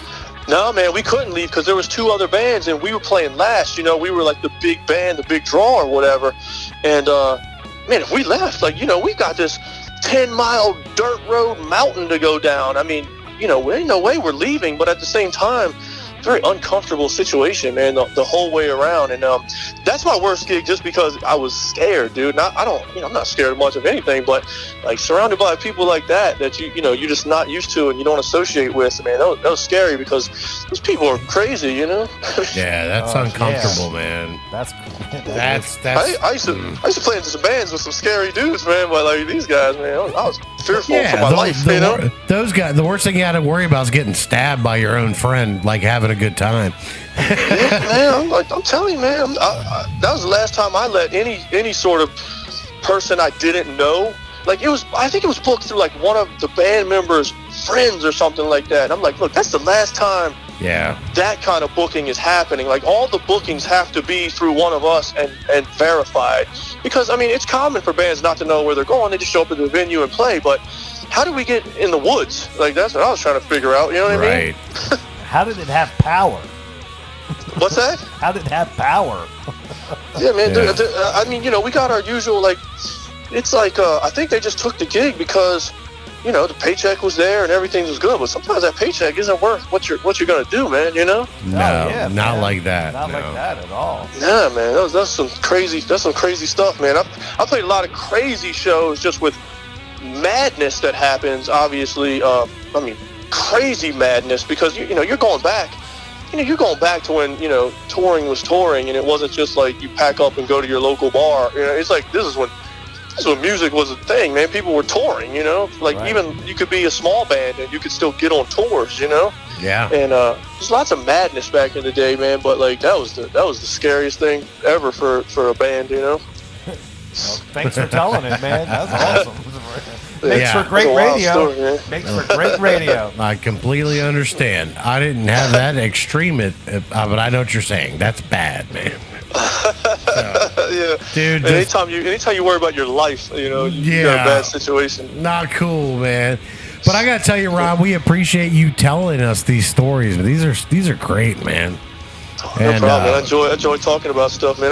Like I said, man, I just like to, I like to get out in the community. I don't get a chance to get out in the community too much because I'm sitting in the studio. All these bands, they think I'm just don't support them or whatever. But I'm the biggest advocate in the world for music, and it's just, I got to sit in the studio every night when bands are playing. I'm sitting in the studio, Right. I get it, man. Make sure you're taking I'm happy. Take your vitamin D, man, since you're indoors all the time. Yeah, man. I really appreciate guys like you, man, who actually allow me to talk a little bit and things like that. Because like I said, I don't get out that much. So, it's guys like you, and I just did this podcast the other day, man. It's really awesome that people like you are doing things to get the word out and help other people in the community, man. So I appreciate you guys. Oh man, thanks, man. Well, appreciate sweet, that. man. I hope our podcast was up to par here. Yeah, dude, it's fun, man. It's definitely fun for me just to talk, and you guys are guitar guys too, so you enjoy the guitar stuff, Exactly. Exactly, man. Well, I would tell you, Ron, honestly, we enjoy the community thing more than anything at all. Yeah, man. I appreciate that, man, that you guys exist to do stuff like that, man. There really needs to be more of a support in the community. It's really weird, man. Like, in this area, it's like everybody like hates on everybody else for music, and it's especially like, and I'm talking about rock all the way down to hip hop, man. Like, it's almost like bands are in a competition rather than to help each other, you know. And guys like you, man, you give an avenue for bands to be heard and people to be heard and small business to be heard, and it's awesome, man, what you guys do. Yeah, man. We're just trying to bring it all together so there can be dialogue between bands, so they can finally figure it out. If they work together, it's better. Yeah. So. Yeah, there's no doubt, man. When you work together, you can accomplish way more. You know, I mean, it's just the way it is. When I've lived in some great communities, man, like, you know, like Atlanta and Tampa and all these places, and it just had a different vibe than it does here, you know. And I'd say something else we're missing up here is a lot of original music, you know. It's like, it's really, we're missing it here. There's probably 10 bands doing it, man. I want to hear some more original stuff too, you know. Me too, man. Me too. I'm on that movement with you, dude. It's just these bar owners and venue owners don't want it. That's the problem. No, I know. Man. I've literally had this conversation so many times with bands and people, and it's almost like the bands are willing to go out and play 3 hours for, you know, their little 500, or, you know, not even 500, maybe $300 or whatever. It's like the bands are being exploited so bad, and it's one of those things, man. It's like buying concert tickets or buying sporting tickets. As long as people allow it, it's going to keep happening, you know? Right. So, you know, there's a couple people pushing, man, for like original music and original clubs and things like that. And I'm really applauding those people. And but it's almost like the band's got to get together, man. It's like, look, we're going to play some original music, you know? Something's got to change, you know? I mean, there's some good bands around here, and I'm telling you, I've heard them play some original stuff. Their original stuff, it's better than half the legitimate songs they're playing for covers, you know? Right. Oh, yeah. I know, man. It's a necessary evil. And they know that too, but they have to go where the few bucks are, you know, because like Dan just said, no one's opening their doors welcoming to all this original music. No, it is a double-edged sword, like you said. But it's one of those things, man, where it's like, you know, I understand bands want to play out and it's awesome and all that stuff, but at the same time, I just think like the bands are being raped, man. I think the prices they're getting paid and the extended times they're being asked to play, it's almost like somebody's got to say no at some point, you know? Yeah. And I think once that motion or movement gets started, maybe we can get some of the fans around here to not want to hear the cover songs, because that's obviously why the bar owners are doing it. The people that come in there want to hear the covers, you know? It's like we got to change the mentality of the listener and you know, even the bands themselves, you know, even though it's the necessary evil, somebody's got to say no at some point, you know? Right. And I think 4 hours a night is ridiculous. Dude, I want to go see I just want to see a band play for an hour set. That's enough. Move on. Yeah, man. Who pays for 4 hours, man? You don't even go watch. Like, you could pay $200-$300 for a multi-platinum band. They ain't playing 4 hours. So why are these club owners demanding 4 hours of? Think about the singers out there, man. The singers are ruining their voices, man. I say pennies on the dollar. You know what I mean? You're right. It is. Man. Dude, that just opens up a whole nother can. This is a whole different conversation that I'm sure a lot of people listening would love to get in on. I don't really have a show on that one day, man. Yeah. Just have a show on local bands. You know? You could. I mean, everybody thinks I hate on cover bands, man. That's the mentality that people have about me. Oh, Ron, he hates on cover bands. No, I don't. I just think you're better than the covers you play. Right, dude. My little project, I did Sage. I did 6 songs. They're my songs. Right. know? I'm happy with it. I'm good. It's awesome, man. That's what everybody needs to do, man. Just do so. At least do their own stuff. And I'm not saying go into a studio and do anything. Just do your own stuff. That's what I'm interested in. You know, try to sneak a song in here or there. Let me hear what you do. You know. Yeah, man, dude. Exactly. But yeah, I don't hate on these bands at all, man. I feel for them just because of what the demands are placed on them. You know. I was having this conversation with my buddy. And he's like, why doesn't your band ever play here and here and here? It's like, dude, if they don't have a PA, I'm not playing there because I'm not bringing a PA. I'm not bringing a PA. I don't need to. Not only do they want you to play for 4 hours, now they want you to bring your PA? What? That doesn't even make sense. Yeah, it's like, it's not worth it. I was like, dude, I'd rather not play. I could do a Facebook post and get more people to see that. And you know, to be quite honest with you, a lot of the bands that we're talking about, I just say the cover bands of the scene, right? So like a lot of these cover bands, I mean, they go to regular jobs during the day, so it's not like the money they need it. I understand they enjoy to go play out and things like that. It's like playing Rockstar for a night. It's awesome. Who doesn't want to do that, you know? Right. But at the same time, it's like, man, I just wish that the bands or the club owners or somebody would change. I'm telling you, man, like I said, there's a couple people that's doing it, and there's a couple people behind the change. And this is like the first people I've ever seen to get behind a change for once in the past 15 years. And it's cool because I feel like there's a movement now, at least, you know? Yeah, we feel it too, man. We feel it too. So. Yeah, that's awesome, man. Let's cross our fingers and hope it continues, man, so we can see, you know, what these bands are really capable of. That I don't want to hear the latest Taylor Swift song. I want to hear what you do, you know? Exactly, dude. Exactly. Yeah. A lot of times now you have to go to like DC or there's pockets in Northern Virginia if you want to have that experience. Yeah, that's cool. Well, maybe one day, we'll get it around here too. We need it around here too. Right. No doubt, man. No doubt. Big time. Well, Ron, dude, we thank you again, man. You've been a champ, a pro, just like I expected. Now that we have this relationship with you, hopefully in a couple more months we'll have you back on and we'll see what's going on in your world. Yeah, any time, man. I love doing stuff like this. So, you know, any time, feel free to call me up, man. I'm always down. Perfect, Ron. Perfect, man. That's dude, awesome. From the Southern Maryland Guitar Gurus, man, we say thank you and good night. All right, have a good one, guys. All right, man. Peace. All right, Ron. Bye. There it is, man. Yeah.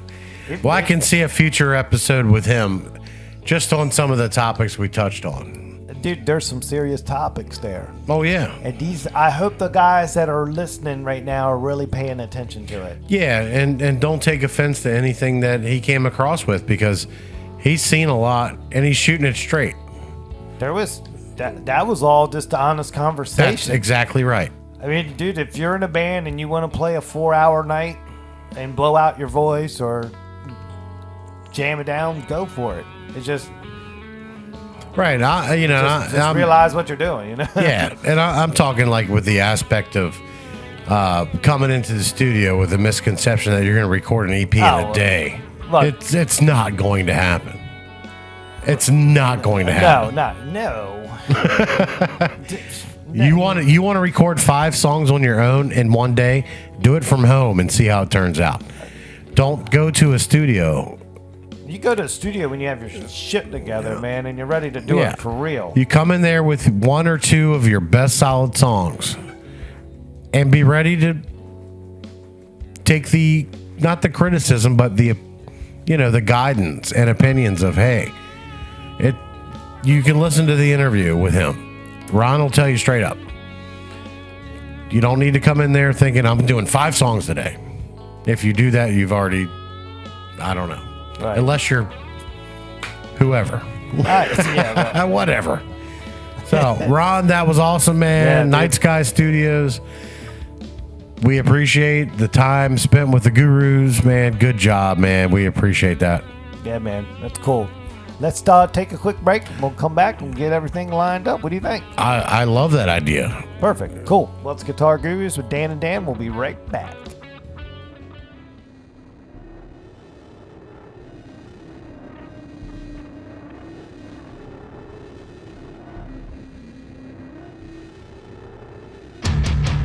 Welcome back to the Southern Maryland Guitar Guru Show. If you're lucky, you'll see these two on a tandem bicycle riding down 925. We see each other through different eyes. Oh, yeah, man. We're back from this break. How you feeling, Mr. Albin? Oh, man.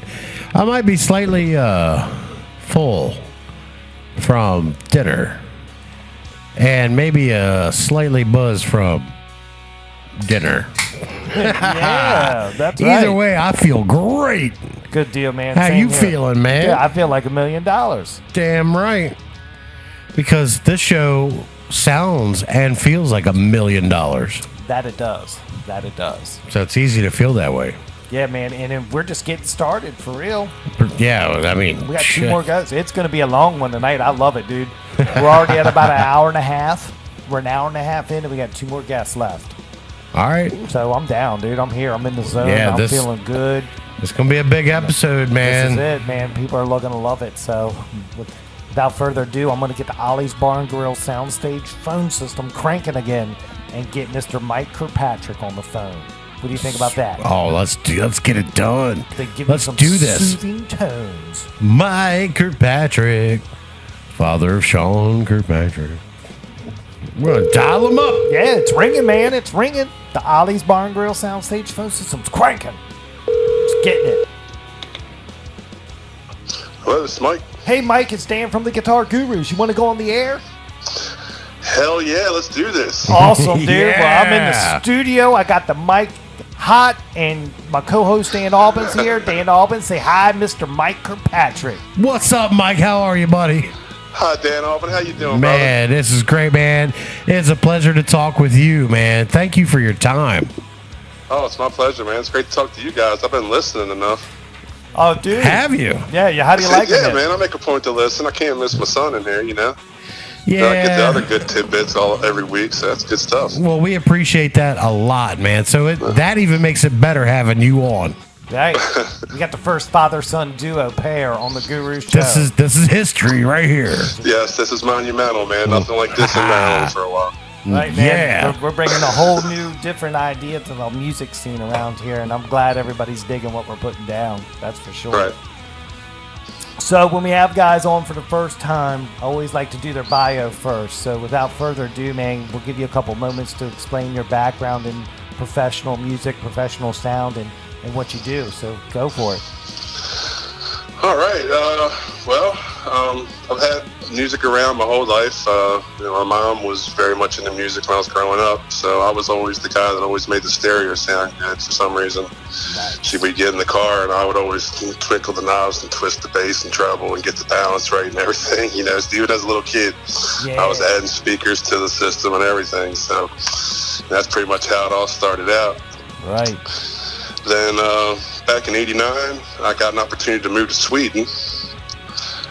Sean's mother's from Sweden, and we had got married and went over there and spent about 10 years over there, and I got involved in the cover scene over there, which is very different from the way it was over here at the time. You know, over here they were playing Journey and all kinds of different things, where over in Sweden it was just AC/DC, Status Quo, and Creedence. You could play those three, you get in a cover band, and people would just eat it up. It was crazy how crazy they were about those bands over there at the time. I guess they're about 10 or 20 years behind us, but that suited me just fine. So I got a drum set and started playing in some bands over there. And, for some reason, it seems like a lot of drummers end up being sound guys. Have you ever noticed that? No, I have not noticed that. They do. For some reason, it's just the drummers, and everybody thinks the drummer's got an extra hand or something, and he ends up running sound from the stage for the band when they start out. And a lot of bands I've run into are like that, where it's always the drummer. Wow. So that was me, and did that for about 10 years. Traveled around Sweden a little bit with some. I did a couple bands, but one of the ones over there was a band called Crossing Oceans. They were a power trio, and I got to tour around Sweden with them, doing sound for them. Man, that was special. All they did every night was play Jimi Hendrix and Stevie Ray Vaughan covers all night long. Wow. That's cool. Yeah. And you got to run the a sound. Tight power trio, man. I was one of the three of the best guys you could want to play those songs, and I got to mix that stuff nightly. And that's how I got my chops, really, doing that. Yeah, man, that's real cool. That's real cool. Yeah, I was blessed, being able to do that and being in the right place at the right time. That is awesome. Banged around in Sweden for a while, and then I ended up moving back here to the States in '98, I guess it was. And Veronica, when she came back here too, Sean's mother, she started working at Paul Reed Smith Guitars And we got hooked up with all kinds of people that just opened up plenty of doors for me to do things that I'd been doing over in Sweden with sound and just bands and just, I'd run monitors, I'd do anything, anything they need me to do, run lights, do whatever. Right. There's nothing you can't do, it's not that difficult. Once you know what the faders do, you're there, man. You got it, So, hooked up with those guys, started doing sound, with them a little bit. Wing Krozak, I'm sure Sean's mentioned him. He's one of the artist relation guys there. He had this sound system called they call it the Space Shuttle, because it's one of the early digital rigs, man. This thing was just like gigantic, man. It was like 4 giant racks just filled with computers, digital to analog converters, just everything to make it happen. But man, it was the early days of digital. Paul Reed Smith, he's always been ahead of things. He's on the cusp of, everything. So he had it dialed in, and Wynn got to run that stuff, and I got to work with him. And, I got to tell a lot of sound guys, you got to learn, you got to know what you want to hear before you can make, before you can run sound and make it sound good. You got to know what you're looking for. You can sit there and guess all day long and, fumble over this, that, and the other. But if you got a good idea of what you're looking for, it shouldn't be hard to get it to sound that way and just get it that way every time you do sound and keep it consistent. And that's why people will like you, Yeah. Oh, yeah. So, and that's one of the things when I was working with the Beans, but we'll get to that later. So, right. But maybe I should bring up the Beans now, because, it's kind of getting into things. I was over here doing, sound around on the island with PRS, and, had another sound guy call me to do a fill-in for No Green Jelly Beans down in Southern Maryland, and went down, did a fill-in gig for him, and they asked me the next day, like, can you please just run sound for us, forever? And I said, well, we'll see how it goes. And I did it for about 10 years for those guys. Wow. Traveling around down Southern Maryland. Wow, that's cool, man. That's real cool. Yeah, man. So, you're running sound at the Jetty, right? Yes, sir. And from what Sean tells us, you got to put all the gear in.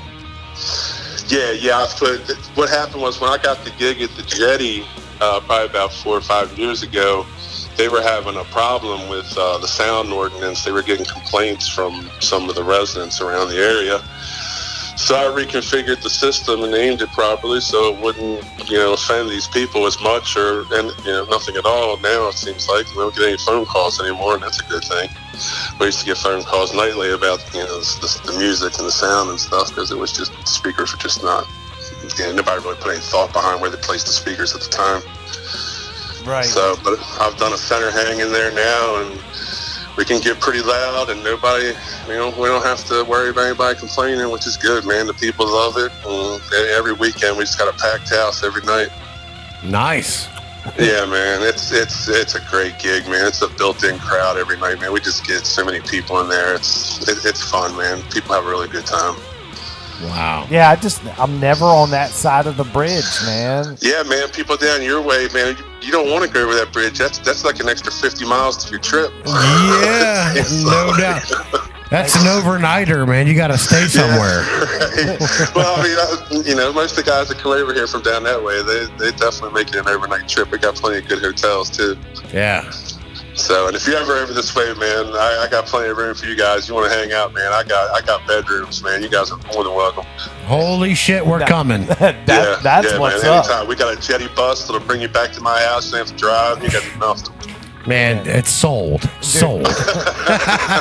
Yeah, man. You just sold it to us. Guaranteed to see a good band, and you'll have a really, really good time. Oh my God, I want to do that so bad. That's a summer promotional thing for sure. Hell yeah. We'll work something out. We appreciate that hospitality, man. Yeah, hey, no problem, man. Like I said, anytime. All right, so check this out. Random question number one that me and Sean were talking earlier, and he said you have to ask him about the mopeds in Key West. The mopeds in Key West, oh man, that's the best time in the world. I was down there with the Beans, and they were down for a week, and I swear I just rode around that island every day, all day. That's pretty much all I did. It was just the best time, man. Great people. I recommend anybody go down there and do that. It's cheap. You can rent a moped pretty cheap and just rock around. And Yeah, I don't know if you guys are familiar with Kenny or Q from the drummer from the Beans. No, just Wes. I just know Wes. Yeah. Kenny, he had a little adventure with the moped down there. He was, it was a 2:00 in the morning thing, and there was police involved and stuff. I don't know if I should go there on here, but it was one of those things. It's a good time, man. I highly recommend it. All right, so if you're ever in Key West, get the moped. Get a moped, man, but get the cool moped. I can't remember what it's called. There's one that's kind of low and stretched out, and that's the one you want. You don't want the dorky looking ones, because nobody's going to look at you on those things. All right. That's great. So what is one of your biggest frustrations on a daily basis running sound at the Jetty? Is it unruly bands? Man, my biggest frustration at the moment is people that don't throw away their trash at the bars.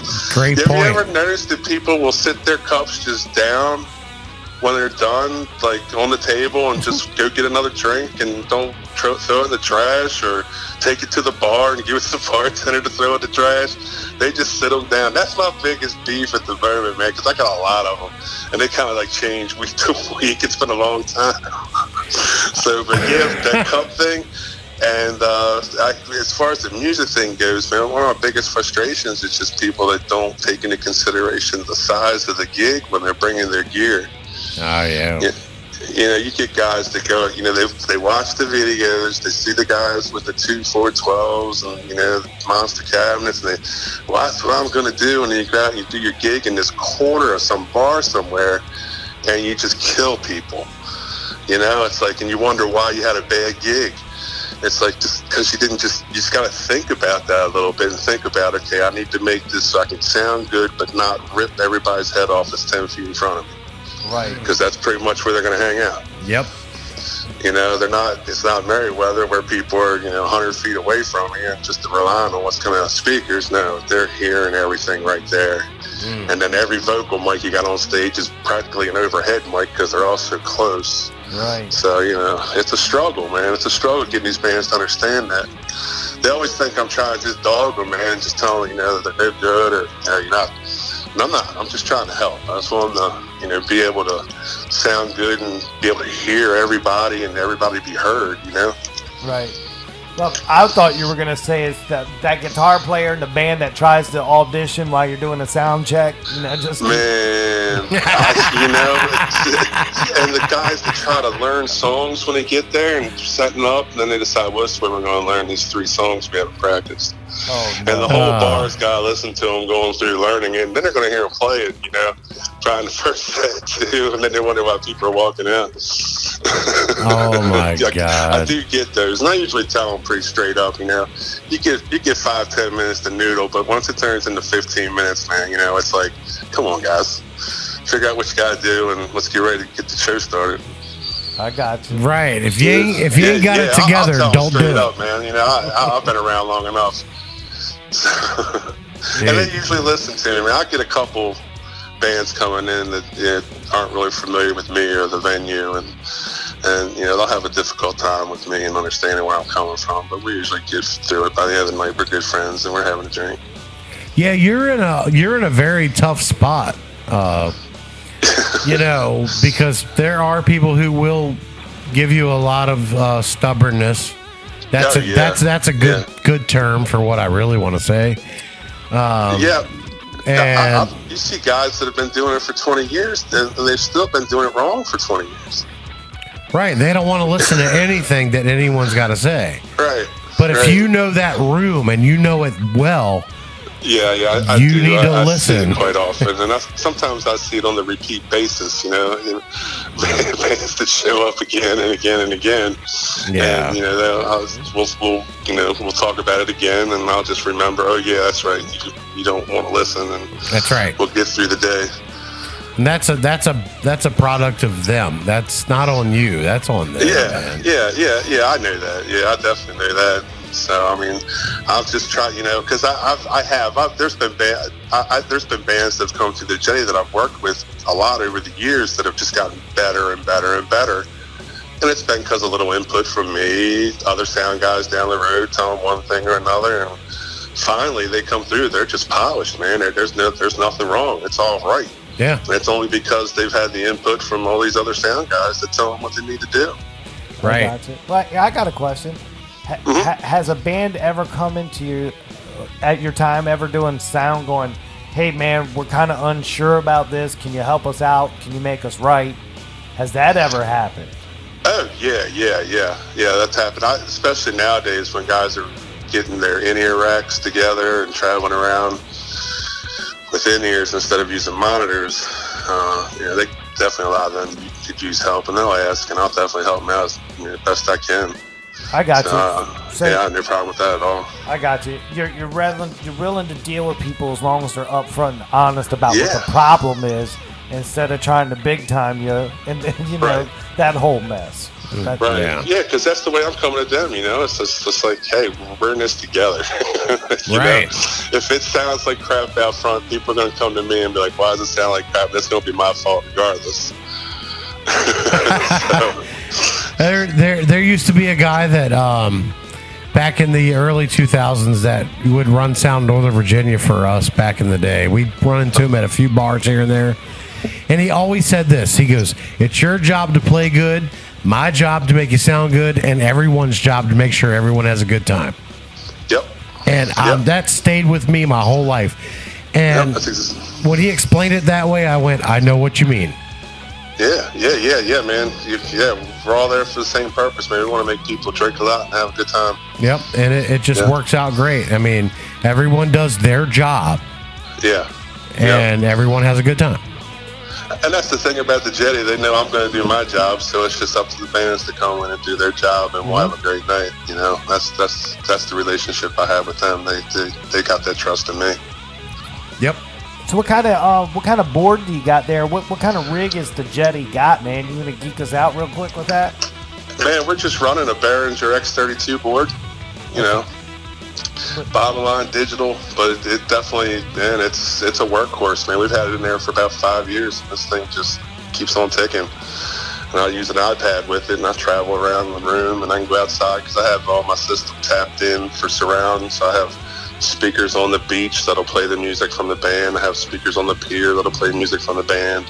And I can go out and adjust those individually with my iPad while the band's playing. Wow.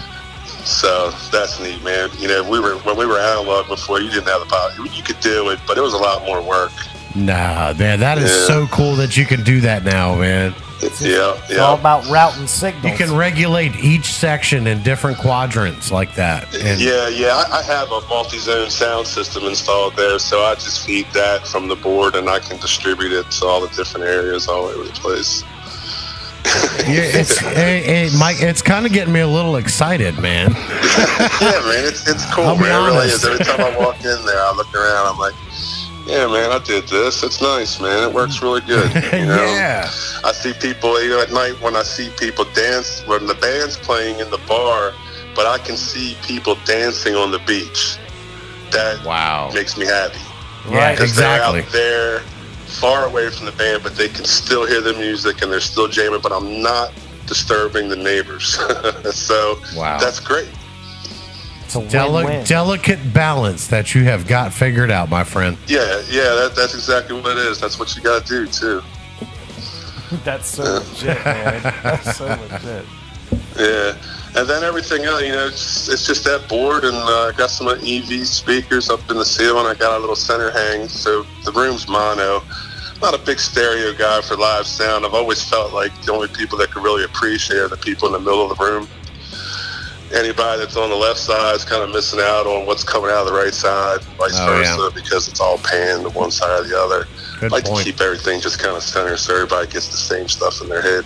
Good point, man. What do you like for subs? What do you like for the? What do you like for the low end? What do you like? I'm running since the room is kind of tiny. I just got some Mackie old 1801s, man, that I've been using for years, and these things just keep on kicking. They'll shake the room more than I can. I'll get complaints to a point, so I got plenty of headroom, and they really do pump. They're dependable. They've been tanks, man. I've never had any problem. I got knock on wood somewhere around here because I probably had a problem this weekend now. Okay. But yeah, I've had them around for a long time, and they do a really good job. Great. Well, thank you for that. I appreciate that. That's cool, dude. Well, dude, we got one question left for you, man. You've been a pro tonight, and this has been real cool. And I think a lot of guys that are listening have got a really good feel for how to deal with live sound and what to expect coming to a gig. So oh, cool, man. Glad to help. Yeah, man, and we look forward to having you back on again in the future too. And then we can hear about your adventures. It'll be full circle. It'll be awesome. But yeah, man. But what we all want to know is, what's your best gig, worst gig? And you can answer in any order you want, but you got to answer both. And I'll even throw this caveat in there: if you got a story about doing live sound that was bad and you want to share it, or playing music yourself bad, it's up to you. You pick out which ones you want to talk about. Yeah. Okay. All right. Well, as far as my best gigs, I mean, aside from what I have right now, the Jetty, which is obviously one of the best gigs I think I've pretty much had my whole life. The PRS has an experience every year. In June, they'll close the back parking lot. They'll put a tent up. They'll put in a stage, and they'll put in a big sound system and just call in all their artists that play PRS guitars and get them to come in and play for this concert for all the people that are members of this a PRS Signature Club. And these are these exclusive people that own all these high dollar PRS guitars, and they're the ones that are spending the serious money on these guitars. And they'll come in there and they get a free concert with some of the top acts. Well, some of them have been around for a while. Like I worked with Carlos Santana. That was one show where I was running monitors, and I had to run monitors for Carlos Santana. Wow. That's a cool gig, man. Yeah, that is a cool gig. Man. I was in awe. I'm just sitting there, like, kind of in the back of my head. I'm listening to what he wants, but at the same time, I'm like, Carlos Santana's telling me what he wants in his monitor. Nice. This is blowing my mind. Awesome, man. Yeah, man. And then that same year, they had Mark Tremonti and Miles Kennedy. I think they had just started that. What's the new band he's got now? I can't. The name's slipping my mind right now. But it's Alter Bridge. They had just started Alter Bridge, and they were there playing. And I was buddying around with Mark Tremonti and Miles Kennedy, and Buddy Guy was there. What? And these just people that just it's just, and it was just one after another artist. And that's just a surreal moment when you get to do things like that for people like that. You never thought you'd be in that situation. So, and Sean got to do that too. He got to run lights for that show, and he got to meet all those guys too. Man, he's had a blessed life, man. He's definitely, he's gotten the golden ticket to a few things. Right. We love that kid, man. We really do, yeah, man. man. Yeah, I do too, man. He's a good kid. I get a lot of compliments. I know. I hope he's not listening right now, but we all think he's great. Yeah, that's good. I'm glad to hear it, man. I'm really glad to hear that. Oh yeah, man. It's cool having him part of the show. So you want to know about the worst gig? Yeah, man. Of course we do. Man. Yeah. Let's do it. All right, well, look, I had two of them on. I couldn't figure out which was the worst, but because there's a venue down your guys' way where water comes out of the electric outlets. Whoa. Say that again. Say what? Yeah, man, we got to the venue, and it was pouring down rain, and I went to plug in some stuff, and it was just streaming water out of this electric box where I was supposed to get power from. Nope. And it did that the first time we were there. It did that the second time we were there. The third, it would, because this venue, it was an outdoor venue, and it rained a lot. And yeah, man, every time it rained, just water poured out of the power. The power never shut off. The power worked, but water just poured out of the outlet like it was nobody's business. That was pretty scary. Yeah. Yeah, I think that would have. There's no way. I've been out. No, I'm gone. Done. Yeah, the thought crossed my mind, but at the same time, it's like, well, let's just try to get through this like we do everything else, man. Sometimes there were a lot of times with the beans where I'd be setting up my gear and these rain clouds be rolling in, and I'm out there just, bearing everything. Everything's just out there. And I'm like, please don't rain on my stuff. Please don't rain on my stuff. And usually, I got lucky. I never really had any bad damage from rain. We usually got pretty lucky. That's great, man. Good deal. So, and I did have another worse gig where I had we did a show with the Beans in Baltimore one time, and this was, I think the bar at the time was called the Sports Connection. I don't know how familiar you guys are with Baltimore, but it was a bar that was around the convention center up there at Pratt Street. Okay. And I got there, and the guy said, "We're going to have the band on the 3rd floor." And I said, "Oh, man." He's like, I said, "Where's the elevator?" He's like, "We don't Exactly. have an elevator." And I'm like, "All right." And I said, "Well, where's the steps?" And he takes me to these steps, and I'm not kidding. These steps were built in 1776. These things were like, no step was the same, width as the other step. They were different depths and everything. And he wanted me to go up 3 flights of steps with all my PA gear to play this big room in the 3rd floor. And, Sean got a phone call, and he ended up having to bring, I think he brought 2 or 3 of his friends, and we just had those guys come and carry everything upstairs for us, and then come back later on and carry everything back down. Oh, and that was the worst load-in ever, man. I would never go back. The bar is closed now, so I don't have to worry about that. That's ridiculous, man. The fact that someone expected you just to do it, man, it's like, man, you just don't realize it's a lot. It's heavy. Yeah, but we did it. We got it done. And I don't think there was anybody at that gig either. I think we played to 5 people. So yeah, man, it was one of those. That happens too. It took more than that to get the equipment loaded in. Yeah, even the Beans have had bad shows. Well, yeah, it happens to everybody. It happens, man. Well, I'll tell you all about it. It's hard to get people to go to the Pratt Street. I'm telling you, it's tough. Yeah. Nobody's going to Pratt. Well, nowadays nobody's going to Pratt Street. This was in the days when you probably thought about it. Right. We might go. Yeah, maybe. Okay. Yeah, right. Now it's a straight up no. I'm not going up there. What, are you crazy? I'm not even going to Baltimore. Right. I'm out. Right. I'm out. I'll drive through it to get to Fells Point, but I ain't stopping. Yeah. Well, that's fucking awesome, Mike, man. You are an awesome dude, man. Oh, man, thanks, man. I appreciate it. Man, you guys are awesome, too, man. Like I said, I love listening to you guys. Perfect, dude. Well, we loved having you on tonight, dude, and we're definitely going to reach back out to you and have you on in the future again. Okay, man. I look forward to it. Perfect, Hell man. yeah. And then we're going to pop out to the, I guess, what do you call it? The shore? We're going to Jetty, go out to the shore? Yeah, man. The Eastern Shore? Once you get over here, man, your whole outlook changes, man. You get relaxed, man. We're doing it. Yeah. We're going to do it. We're going to document it, man. Yeah, man. Man. Do that, man. Well, some of it, not all of it. Yeah, I want the ability to look at this footage before anything gets shared. That's all I ask. That's what we do here. You're good. You're good. Right. Good deal, dude. Well, awesome, man. We'll get with you soon, man. All right? Okay, guys. Take care, man. All right, brother. From the Guitar Gurus, we say good night and thank you. Good night, guys. All right, man. Peace. Good night. See you. Awesome, man. I know, man. Dude, Mike, I've never met you, but I feel like I have, and I feel like I've known you. Yeah, dude, that was real cool. How cool was that, man? And that could go on forever, It really could, dude. That's awesome.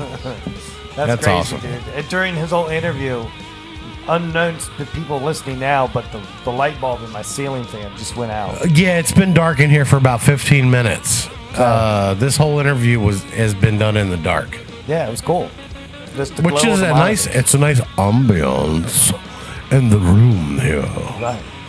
But when it went out, I was like, oh my God, I was waiting for these monitors to go out. And nothing else went out, just the light. So Dan just handed me the 2 for Tuesday list, and we're in the dark here. Yeah, I was going to see if you could pull that off with your phone with the flashlight. I bet you I can do this without it. Oh, dude, well, here's the marker. See if you can squeeze her in. Dude, it's this week's 2 for Tuesdays with Dan Albin. Holy smokes. In the dark. We're doing this in the dark. Yeah, 2 for Tuesdays in the dark. Oh, my God. And I'm watching the thing. I only have so much time. Let's do it. All right, here we go. 2 for Tuesday shout-outs brought to you by the Guitar Gurus. Sponsorships available. All right, here we go. We've got Jesse Adams, Jerome Malsack, Trish Galliano, J.C. Moore, Vinny Barbarino, Loretta Sashel, I hope I said that right. David Higgins, Mark Lambert, Rick Curl, Bob Richards, Brett Robbins, Tiffany Harris, Jay Shade, John David, and John Lusky. Those are your 2 for Tuesday shout-outs from the Guitar Gurus. Thank you for liking. Thank you for sharing. Thank you for listening to the show and supporting. We love it. That was fantastic. I'm excited, man. I Dude, love me too, this part. man.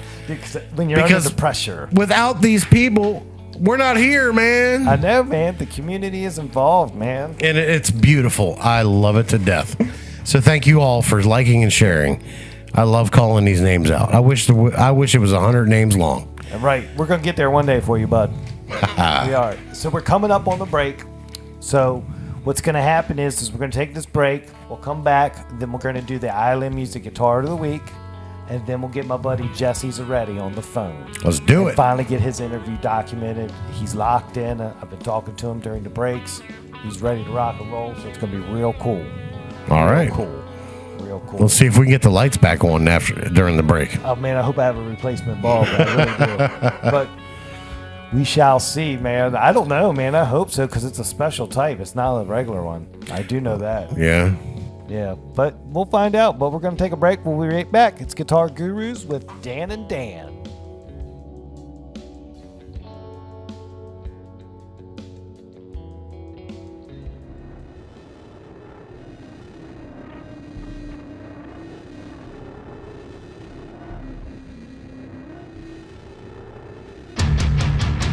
You're tuned in to the Southern Maryland Guitar Gurus Show, the only show that Chuck Norris is afraid to be a guest on. We see each other through different eyes. We're back from break, and we're coming down the home stretch of the extended edition tonight, man. What's going on, Alvin? The extended edition. Dude, we haven't had an edition like this in quite a few episodes. It's been a couple months. It has. This kind of is fun. It is. It really is. I'm digging it, man. Me too. So, what we got to do real quick, one last little bit of housekeeping, then we'll get our last featured guest on. All right. But we're going to talk about the Island Music Guitar of the Week. And this week was a treat, dude. A serious up treat. And I want to say special thanks to Island Music for putting together this week's Guitar of the Week. And of course, I'm talking about is the EVH Stripe Series Shark model. It was a deep burgundy red with silver stripes, dude. And let me just tell you, that's one fine playing guitar, man. God, it was cool. Man, this guitar is a tribute to the EVH Sharks. All right, the EVH Stripe Series Shark is a tribute, although not quite a recreation of one of Eddie's guitars from back in the day. So it's a kind of a tribute to his guitar. Right, It has a modern twist to it, okay? It benefited from a comfortable maple neck and a flat plane compound radius fingerboard. It has a brass nut and chrome-plated solid brass harmonic bridge. That whole bridge thing, man. Did you see the pictures? Oh, yeah, I did. So, dude, it's just insane. It was awesome. It just played perfect. And it's made in Korea. It's a Korean-made guitar, and they only made 250 of them. Wow. And the number that was here in the studio Was 105. Nice. That's what the box said. Okay. It was cool. Well-made guitar, man. Well-made guitar. When fans dive into the history of Eddie Van Halen's guitars, they generally gravitate towards the iconic Frankenstrat. But just as important to Van Halen's history is Eddie's often overlooked Ibanez Destroyer, which he later dubbed the Shark. The guitar historians here find it puzzling that the guitar is so frequently disregarded. It was all over Van Halen's 78 self-titled debut album. Yeah. In fact, since he preferred the Shark's heavier tone, Eddie allegedly reached for it anytime he didn't need a whammy bar. So if he was playing guitar and he didn't need a whammy bar, he was playing that guitar. Wow. So I didn't know that. Yeah. I didn't either. But total transparency, I love Van Halen. They're a great band, but I'm not a a sicko fan Van Halen guy, so I didn't dive deep. You know, I don't Right. know all the nuances, and I'll be the first one to tell you that. It's cool and everything, but that wasn't my deal. I was in the Metallica Megadeth Exodus deal. Right. But I still exactly. appreciated what what it was. So having this thing, man, was really cool, and I felt honored to have it. Got to play with it all weekend to talk about it. And so here's the features. Let me just go over the features with you. So Oh, you know yeah. what's up. So it was inspired by Eddie Van Halen's modded Ibanez Destroyer. It's a spot-on custom duplicate of Eddie's original. Cosmetic duplicate, so I guess whatever the striping was. It's an ash body with dual EVH pickups, and they deliver resonant tone, sustain, and crunch. Comfortable maple neck enhances the guitar's snap and sustain. It's flash playing compound radius fingerboard. Brass nut, and there it is, the chrome-plated solid brass harmonica bridge, enhanced sustain. Because it's not a normal bridge. It's like this whole deal. Right. It's really cool. Really cool. And it's got rock solid EVH custom go to SG 381 tuners. Never went out of tune, dude. Never went out of tune. That's awesome. Never went out of tune. Dude, it was just a cool guitar and one of those things like, and when I took it back on Monday, they said they got 3 of the 250 in, so they got 3 of them there. Wow. So I implore everybody, go check it out and grab one before they're gone, because that's it. Yeah. It's a one run. Yeah, go in there and ask for number 105.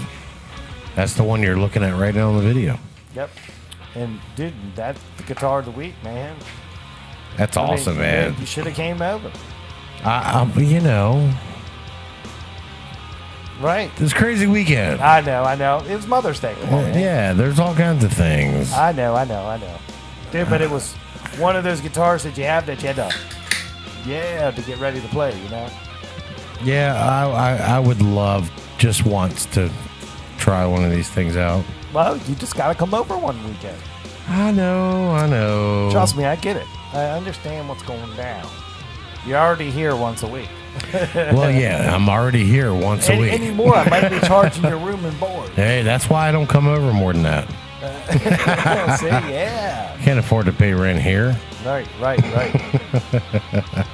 But anyway, dude, back on point. The guitar of the week.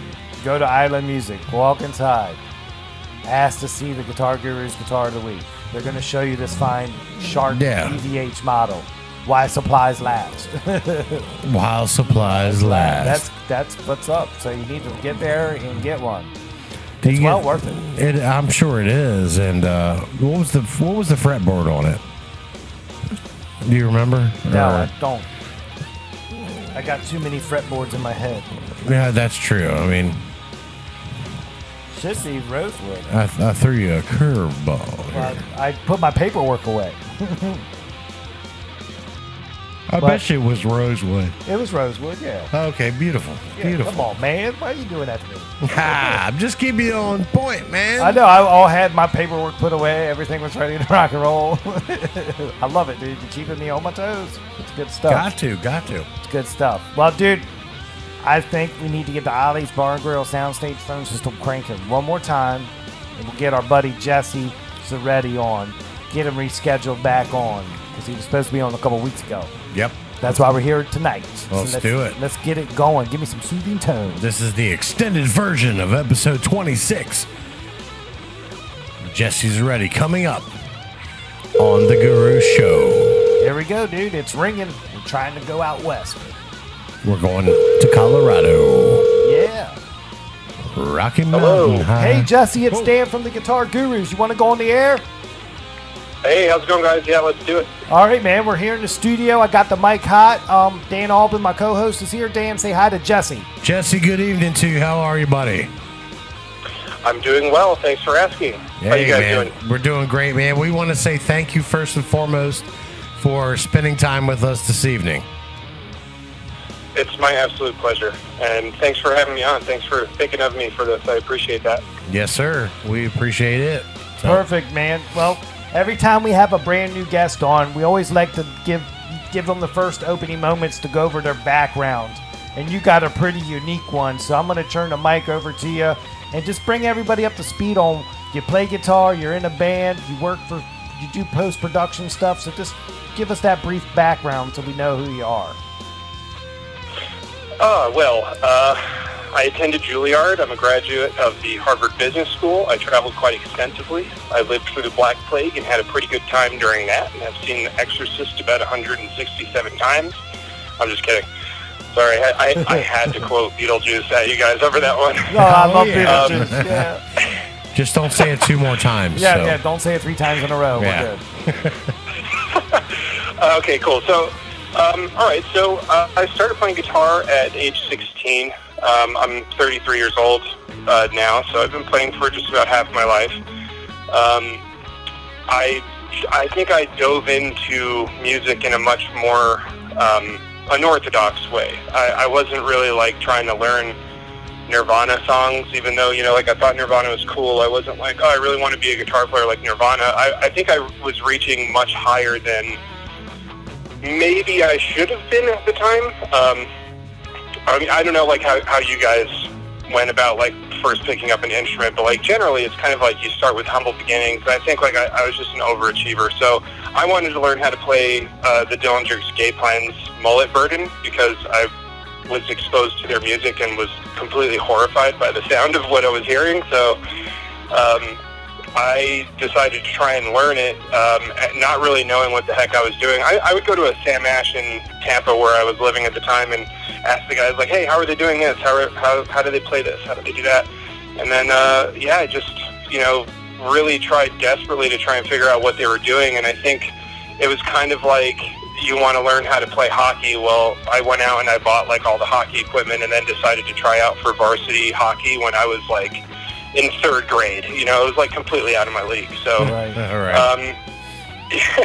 so that was my introduction to the instrument that kind of got me into everything. And really the reason why I chose guitar was because a friend loaned me a guitar that had 3 strings on it. And my mom was not letting me have drums, which is what I really wanted to do. And I still kind of wish I was a drummer to a certain degree.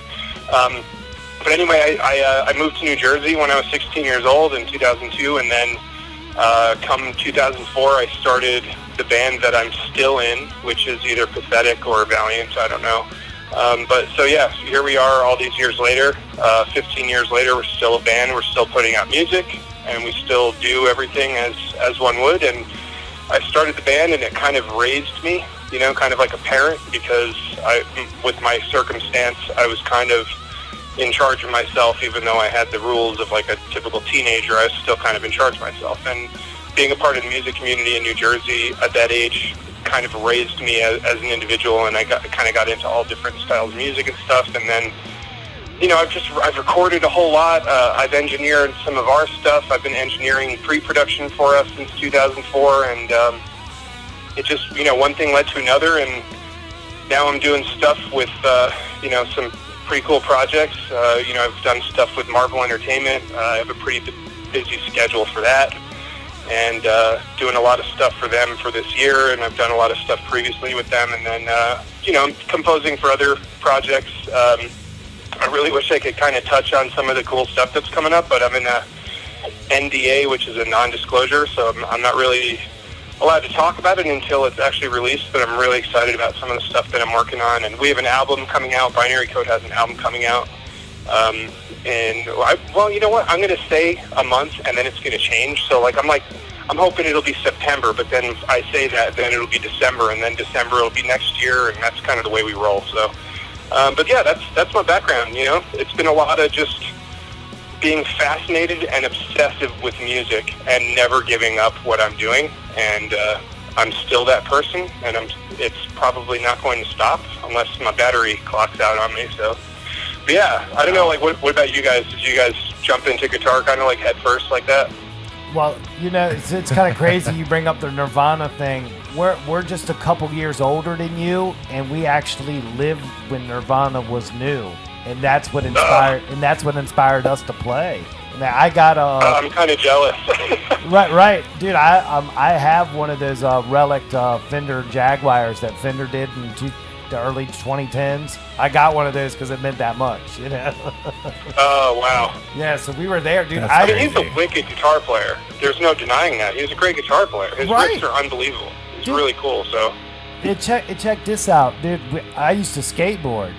So, and we used to get subscriptions of Thrasher magazine back in the 80s. Oh, yeah. We actually got Bleach as one of the gifts as sending in for a subscription. So we got exposed like that. Oh, that's a great marketing tactic. Wow.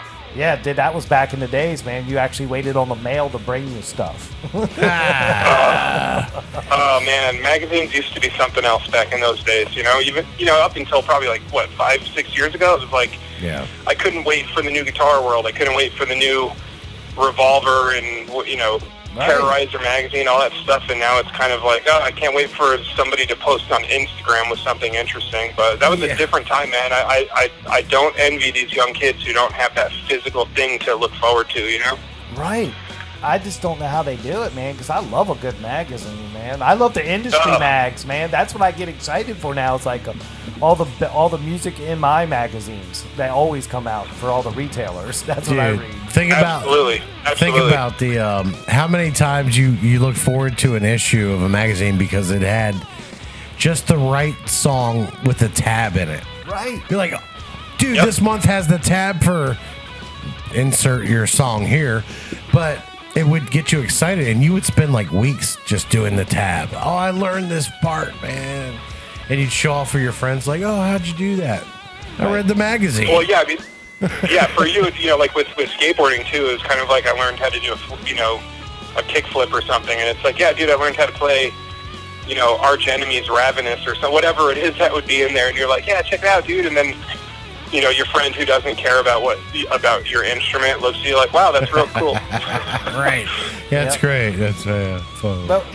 You know what's funny about magazines actually is one of the main reasons I got into guitar in the beginning was because of bands like Between the Buried and Me and Darkest Hour. These are and Dillinger Escape Plan. These are all bands that were just kind of emerging at the time that I was not emerging, but like Between the Buried and Me might have been emerging in 2002. But the band Sick, who I feel like has had a very dominant effect on the genre, like Periphery and fill in the blank. I feel like they were a huge pioneer for them, and I found out about them through a magazine from the United Kingdom called Rock Sound magazine, and they were one of the sample CD artists, and I got into them, and it changed everything for me. So if it wasn't for magazines that come with CDs, you know what? I might have actually, honestly, I was a total turd when I was a teenager. I might have just taken the CD and not bought the magazine. It's very possible, but that was a huge turning point for me. Hey, it's just to get off track for a second. When I ran the guitar shop here locally, we had I had Misha to the store for a guitar clinic. Man, what a treat that was. He's an animal. I love him so much. As a person and as a musician, he's just such a unique and refreshing take on yesteryear's guitar wizard. You think back to what that guy would have been in the 80s, and that guy would have dismissed every fan he had and revealed no secrets. And you got Misha, who's like a super good, down-to-earth guy who's a good human being, and he wants to educate people, and he wants to help people take different approaches to music, and he's an open book, and he's down to earth. He communicates with fans, and he's a human being, and he's amazing. I know he's originally from that area, so that's really cool that he did that. He's a good dude. Yeah. We talk from time to time, and every time I talk to him, it's always a pleasure. Yeah, dude. We actually, after all the clinic was said and done, we went all and had dinner, man. It was real cool. Real cool. Oh, I love that. What was the name of the store that you owned? I managed it. I was the manager. You were the manager. Okay, yeah, sorry, I misunderstood. It was called Hot Licks Guitar Shop. It was in Southern Maryland. Oh, cool. Right, exactly. It was started. Was it Licks with 3 X's? No, dude. That would have never flown down there. Good call, man. But that was a fun couple years, man. I loved that job. That was good stuff. Dude, I know, man. Music retail, it might not be the most lucrative position for a creative, but it is definitely one hell of a place to learn about yourself and learn about the stuff that you're passionate about, because you meet some of the weirdest people and you meet some of the best people you'll ever meet working in a place like that. Oh yeah, dude. Oh yeah. You got that one guy who's like a regular who like never buys anything, and then he craps on all the guitars that you carry, and then he talks about the guitar that he bought from somewhere else. Yep. Guilty. That's the guy. Yeah, that's me. Oh, no, you're not. No, I was, man. I was the regular guy who never bought shit. Well, you bought strings. But hey, you know the best I part. bought strings for a guitar I bought somewhere else. But hey, That's very typical, though. I mean, what are you supposed to do? You don't need to have a loyalty to one particular business. What kind of musician or creative would somebody be if like they only bought their tools from one place? You're never going to be able to experiment with what you're capable of doing if you do it that way. So I don't blame you, man. Get what you need, and if they don't have it, you buy it where you need to. but my best thing. This was my thing. A guy would come in and ask to see a guitar, and I'd be like, nah, I don't have that, but I can get it for you if you really want it. He'd be like, no, I have one. I just wanted to see if you had one. Oh, that's ridiculous. I know, it's so tough. You're like, I was really hoping you guys would have it right now because I'm an impulse buyer and you would have had a sale, but if you're going to make me wait, I might as well just, look online or buy it used or something. It's real tough. You can't please everybody, No, you cannot. Dude, we could spend hours on that. Of course we could. We'll have to do a retail absolutely. episode. So, dude, what are your biggest frustrations in the industry? I always like asking that when people come on, just to hear everybody's take on what problems come up for everybody. So, what's your frustration? Oh, yeah. I mean, I can imagine everybody's got their set of things that bother them. And honestly, you're talking to the right guy because I do nothing but complain about the industry. So this is perfect for you guys. Probably bad for your listeners because they're gonna be like, all right, dude, like move along. But I've honestly, what I've done to kind of combat that mentality of like having so many gripes with we're talking about the music industry, so Right. I guess the way that I've kind of reduced the impact of how I'm affected by the industry is I've invested so much less of my personal stock into it, knowing how it is, and one of the things that kind of is difficult about being in a band, especially a band that's getting like a little bit of attention and you might have some label talk and stuff like that. The bad part is people treat you kind of like it's dating, or something, and it's like, oh, I'm dating like 6 different people right now, and each one of them thinks that I like them a lot, and then what they do is they actually pick one of the six people they're dating, and they're like, that's the one that I'm going to marry. So that's really frustrating when you're a band who's on the edge of your seat all the time, who's kind of like, there's this glimpse of hope, and you're just like, oh God, I'm so excited. There's this, this record label's interested, and finally, like, something good's going to happen, and then you find out they find somebody else, and that's happened I don't know how many times to us, and it's not the end of the world, but at some point you've invested a lot of stock in that, and it makes you really frustrated, and it makes you resent the individual you're communicating with, because you're under the impression that this person, if we go back to the dating metaphor, you're under the impression that this person really likes you and thinks you're super good looking and smart and funny and wonderful and unique and all this stuff, and then you find out like, oh, were they just saying that? Like, was that just because they needed somebody around at that moment? So that's been quite frustrating, but like I said, I've just invested less stock in that. I mean,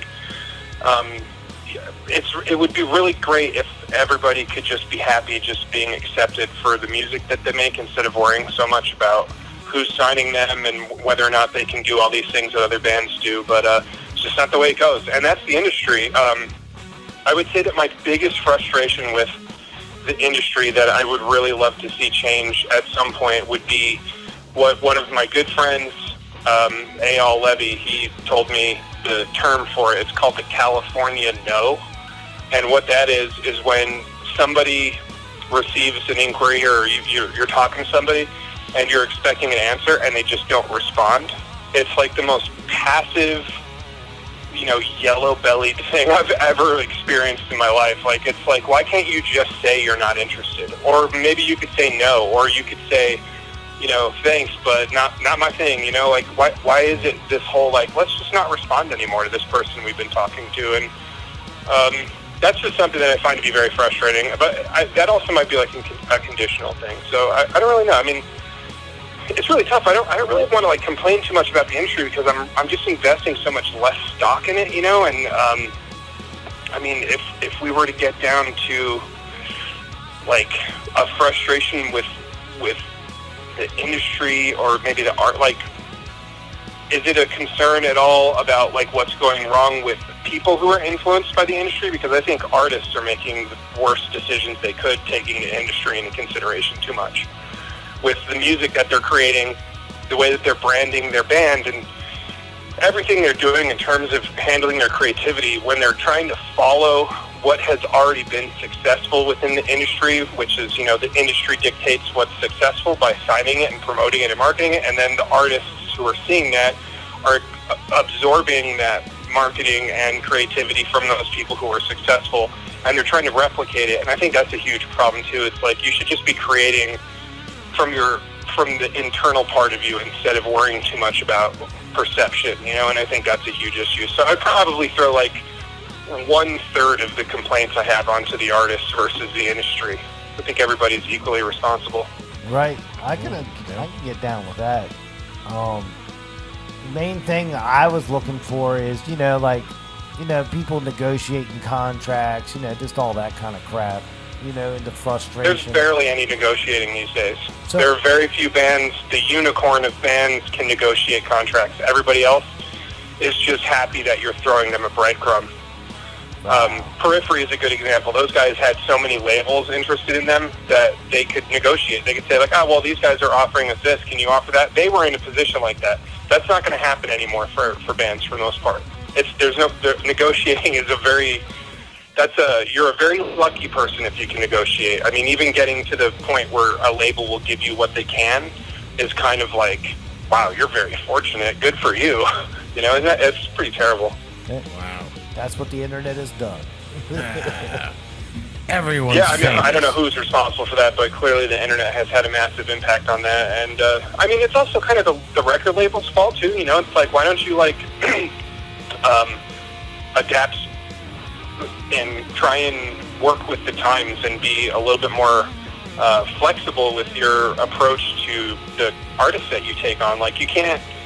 It still blows my mind that a record label will look at the statistics of an artist in 2019 and not know that you could Google right now, somebody listening right now could Google, how do I get more plays on Spotify? How do I get more followers on Instagram? And you could just put the money symbol, and you could essentially buy statistics that will hyperinflate your appearance to a record label who's looking at it. And there are people at record labels who are responsible for making these decisions, and they're signing bands based on those numbers that could be potentially fake. And that blows my mind.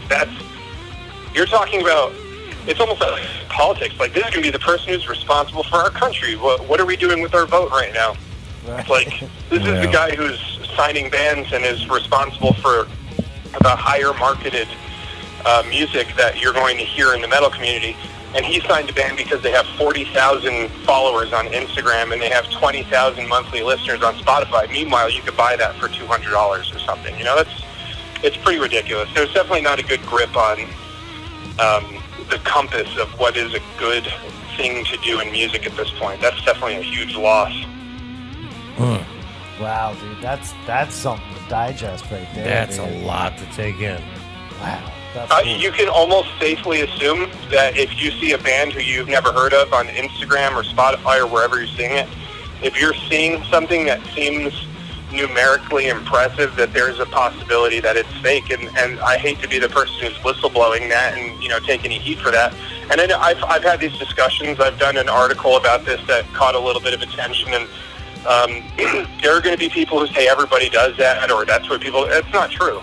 That's not what everybody does. Some people work really hard and put out a good product, and they try to make their creativity connected to their emotions and have some kind of purpose behind what they're doing. And then people enjoy that, and then that artist develops a following based on it. Not everybody is trying to sound like band XYZ because they think that that's what's going to get them to the next step. That's what's going to get them their you know, whatever type of paying job you would equate being in a metal band to at this point. I mean, is there really even like a job out there that you could equate to being in a metal band? I mean, metal bands make less than $0 a lot of the time, and Right. Meanwhile, there's this dream of becoming a signed artist, thinking that this is going to start giving you that ability to just roll in gold coins in your vault, like DuckTales or something. But I was waiting for that. It's dictating things poorly, I was waiting for that reference. Yeah, I mean, I really don't know what a young person in today's age really thinks what music is going to provide for them, other than the fact that, listen, people like your music. How awesome is that you made something from the top of your head, and, there's a human being who could be anywhere in the whole world, and they connect with what you did. It's you don't even get that much attention in school. When you're in school and you raise your hand to get in, they're like, well, what's the answer to this problem? And then you have the right answer. Nobody cares. But if, you're playing music and you record it, and then somebody in Tulsa, Oklahoma is like, oh, wow, this is amazing. This is some of the best stuff I've ever heard. And then that starts to help dictate their path in life. It starts to line their path towards what they're going to do. That's pretty amazing. And that should be the reason why you do what you're doing, not because you want to get signed to blah, blah, blah records. I mean, they're completely irrelevant at this point, unless you're talking about, a band who's a bigger bank, a record label that's a bigger bank than that, essentially. Right. A bigger loan officer, because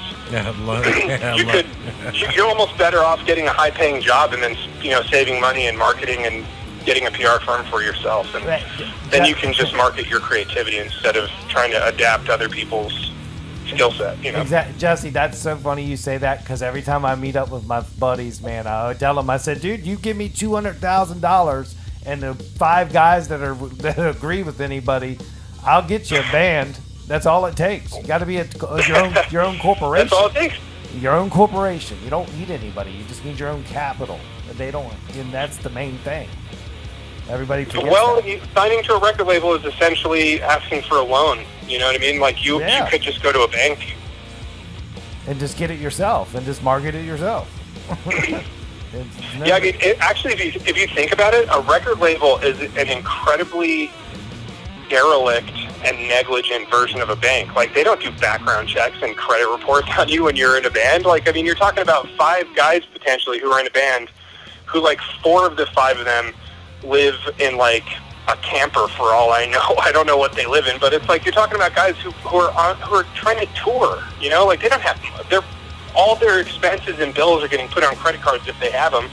So it's not like a record label's oh, let's see what his credit background is before we give this guy $15,000 to try and put his album out. And then the artist, this group of guys who are just, struggling to survive, end up owing these record labels money. Otherwise, they get dropped, and then their career ends, and then they stop playing music, and then they become a janitor at a high school. I don't know.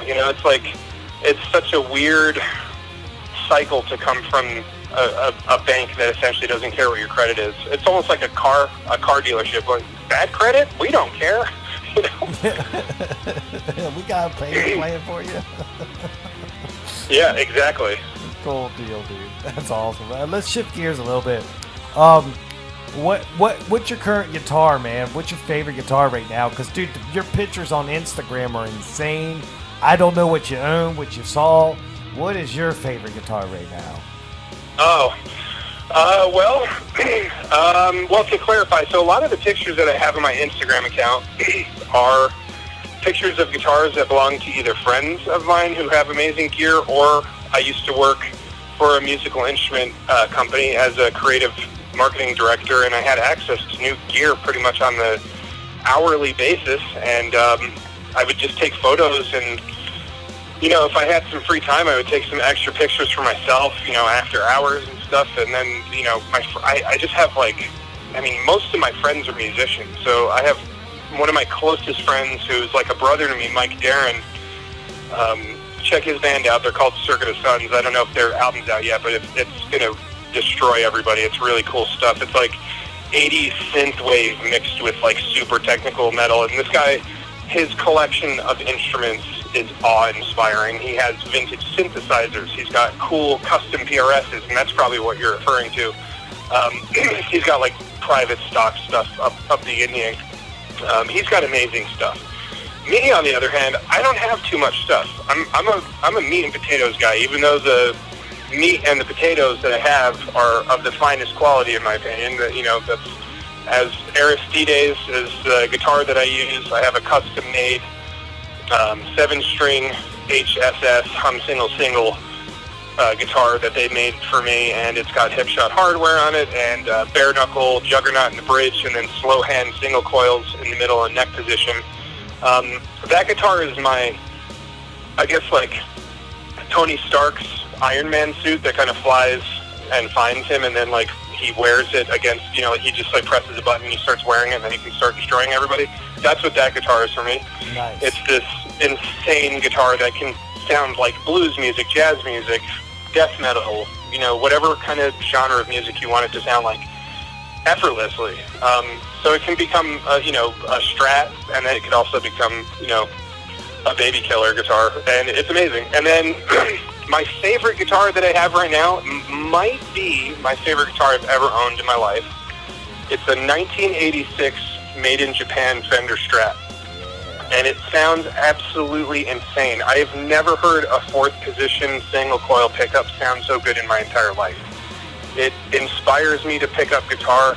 It inspires me to play outside of my boundaries and try to, find new voices for my playing and hear things differently from how I'm playing it. And I've just never been that inspired by a guitar before. It's absolutely it's unbelievable, and it's very unremarkable. It's just a Sunburst Strat made in Japan in 1986, the year I was born. So, so those are my guitars, and then I use Positive Grid for amps right now. I got hooked up with them. I would like to say maybe 6 months ago or so. My buddy over there, he hooked me up with an artist deal and sent me a really cool the mini guitar amp, which basically fits in the sleeve of my mono bag for my Aristides, and it sounds incredible, and their software sounds great. It's a really cool sounding amp, and it's great for me because I'm in the middle of moving right now. I'm out in Colorado hanging out waiting for my studio to show up, and I have a setup here, so it's pretty neat to have that. And then I think you guys know this, maybe the listeners don't, but I do a lot of composition stuff, so I have a lot of gear that's maybe not so much guitar related. That's probably not super relevant to a discussion for you guys with this, but do you want me to expand upon that a little bit, or is that maybe a little too outside of the box? It's all your synth gear, right? And all that kind of stuff, right? Electronics? Right, yeah. Yeah, I got a lot of that stuff. Right, yeah, we don't have to go touch into that. That's just weights. Yeah, I figured that would bore, a guitar player to tears, but yeah, I do a lot of composing and stuff, so there's a lot of gear that maybe a guitar player might be bored by it, but yeah, and then I have some pedals. I have like a tube screamer and stuff like that. I got a Century noise gate from God, I don't even know who makes that, maybe MXR or something. Right. But like I said, it's pretty simple, meat and potatoes. It's just high quality meat and high quality potatoes, that's all. I dig it, dude. Dude, Jesse, man, you've been so awesome tonight, man. We got some great information from you. I'm glad that we could reschedule you. I'm glad everything worked out with that. So thank you for that. Oh, yeah. Thank you so much for that, by the way. I'm so sorry that happened. That was very unexpected. And I listened to the podcast that day, and I really appreciate the birthday wishes and the good biddings and everything. I really appreciate that. You guys are great. Awesome, man. Absolutely, man. Anything at all we can do. So thank you so much. This is our signature question. Everybody gets this one, so I'm really excited to hear your answer. We call it best gig, worst gig. You can answer in any order you want, but you got to answer both. So out of all your years of jamming and doing shows, what was your best one and what was your worst one and why? Okay, so best gig is easy. We played at Club Soda in Montreal, which is a venue that before YouTube was super popular, I used to watch, DVDs of all different bands and stuff. I used to watch bands, that would be like, live from Club Soda or whatever. That was a place that, I just never assumed I'd ever play in my life, and we played there with Leprous when we were on tour with them. And aside from it being just one of the best venues that I've ever played in, the fans were unbelievable. Music fans in the United States need to start taking notes from people from other countries about their appreciation for music, because these people were nuts. They were so good to us, and so friendly. And then the next night we got asked to go to the Opeth show from the guys in Leprous. They got guest listed for the whole tour package, and it's right across the street. It's at this place called Metropolis, which I don't think is there anymore. And we saw people from the show that we played, and they were all so friendly, and we just hung out and talked, and it was great. It was like a community. So we played well. The crowd loved it, and it was kind of a dream that I never thought would come true, and that was an amazing show. And then worst show, my God, man. Whew. I don't know how many shows I've played, probably 300-400, but I would say worst show I've ever played. And the only reason I think it was the worst show is because I was being an idiot, I would assume. I played probably my third show in my whole life back in 2004. We played a place called the Grand Slam in southern New Jersey.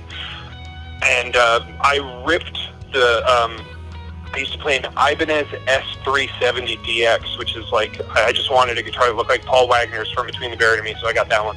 Right. I ripped my strap out of the horn. The screw came out. Like, I'm a pretty big guy, but this guitar, clearly was poorly made, because I shouldn't have been able to, like, Thor, the nail out like that, or the screw, rather.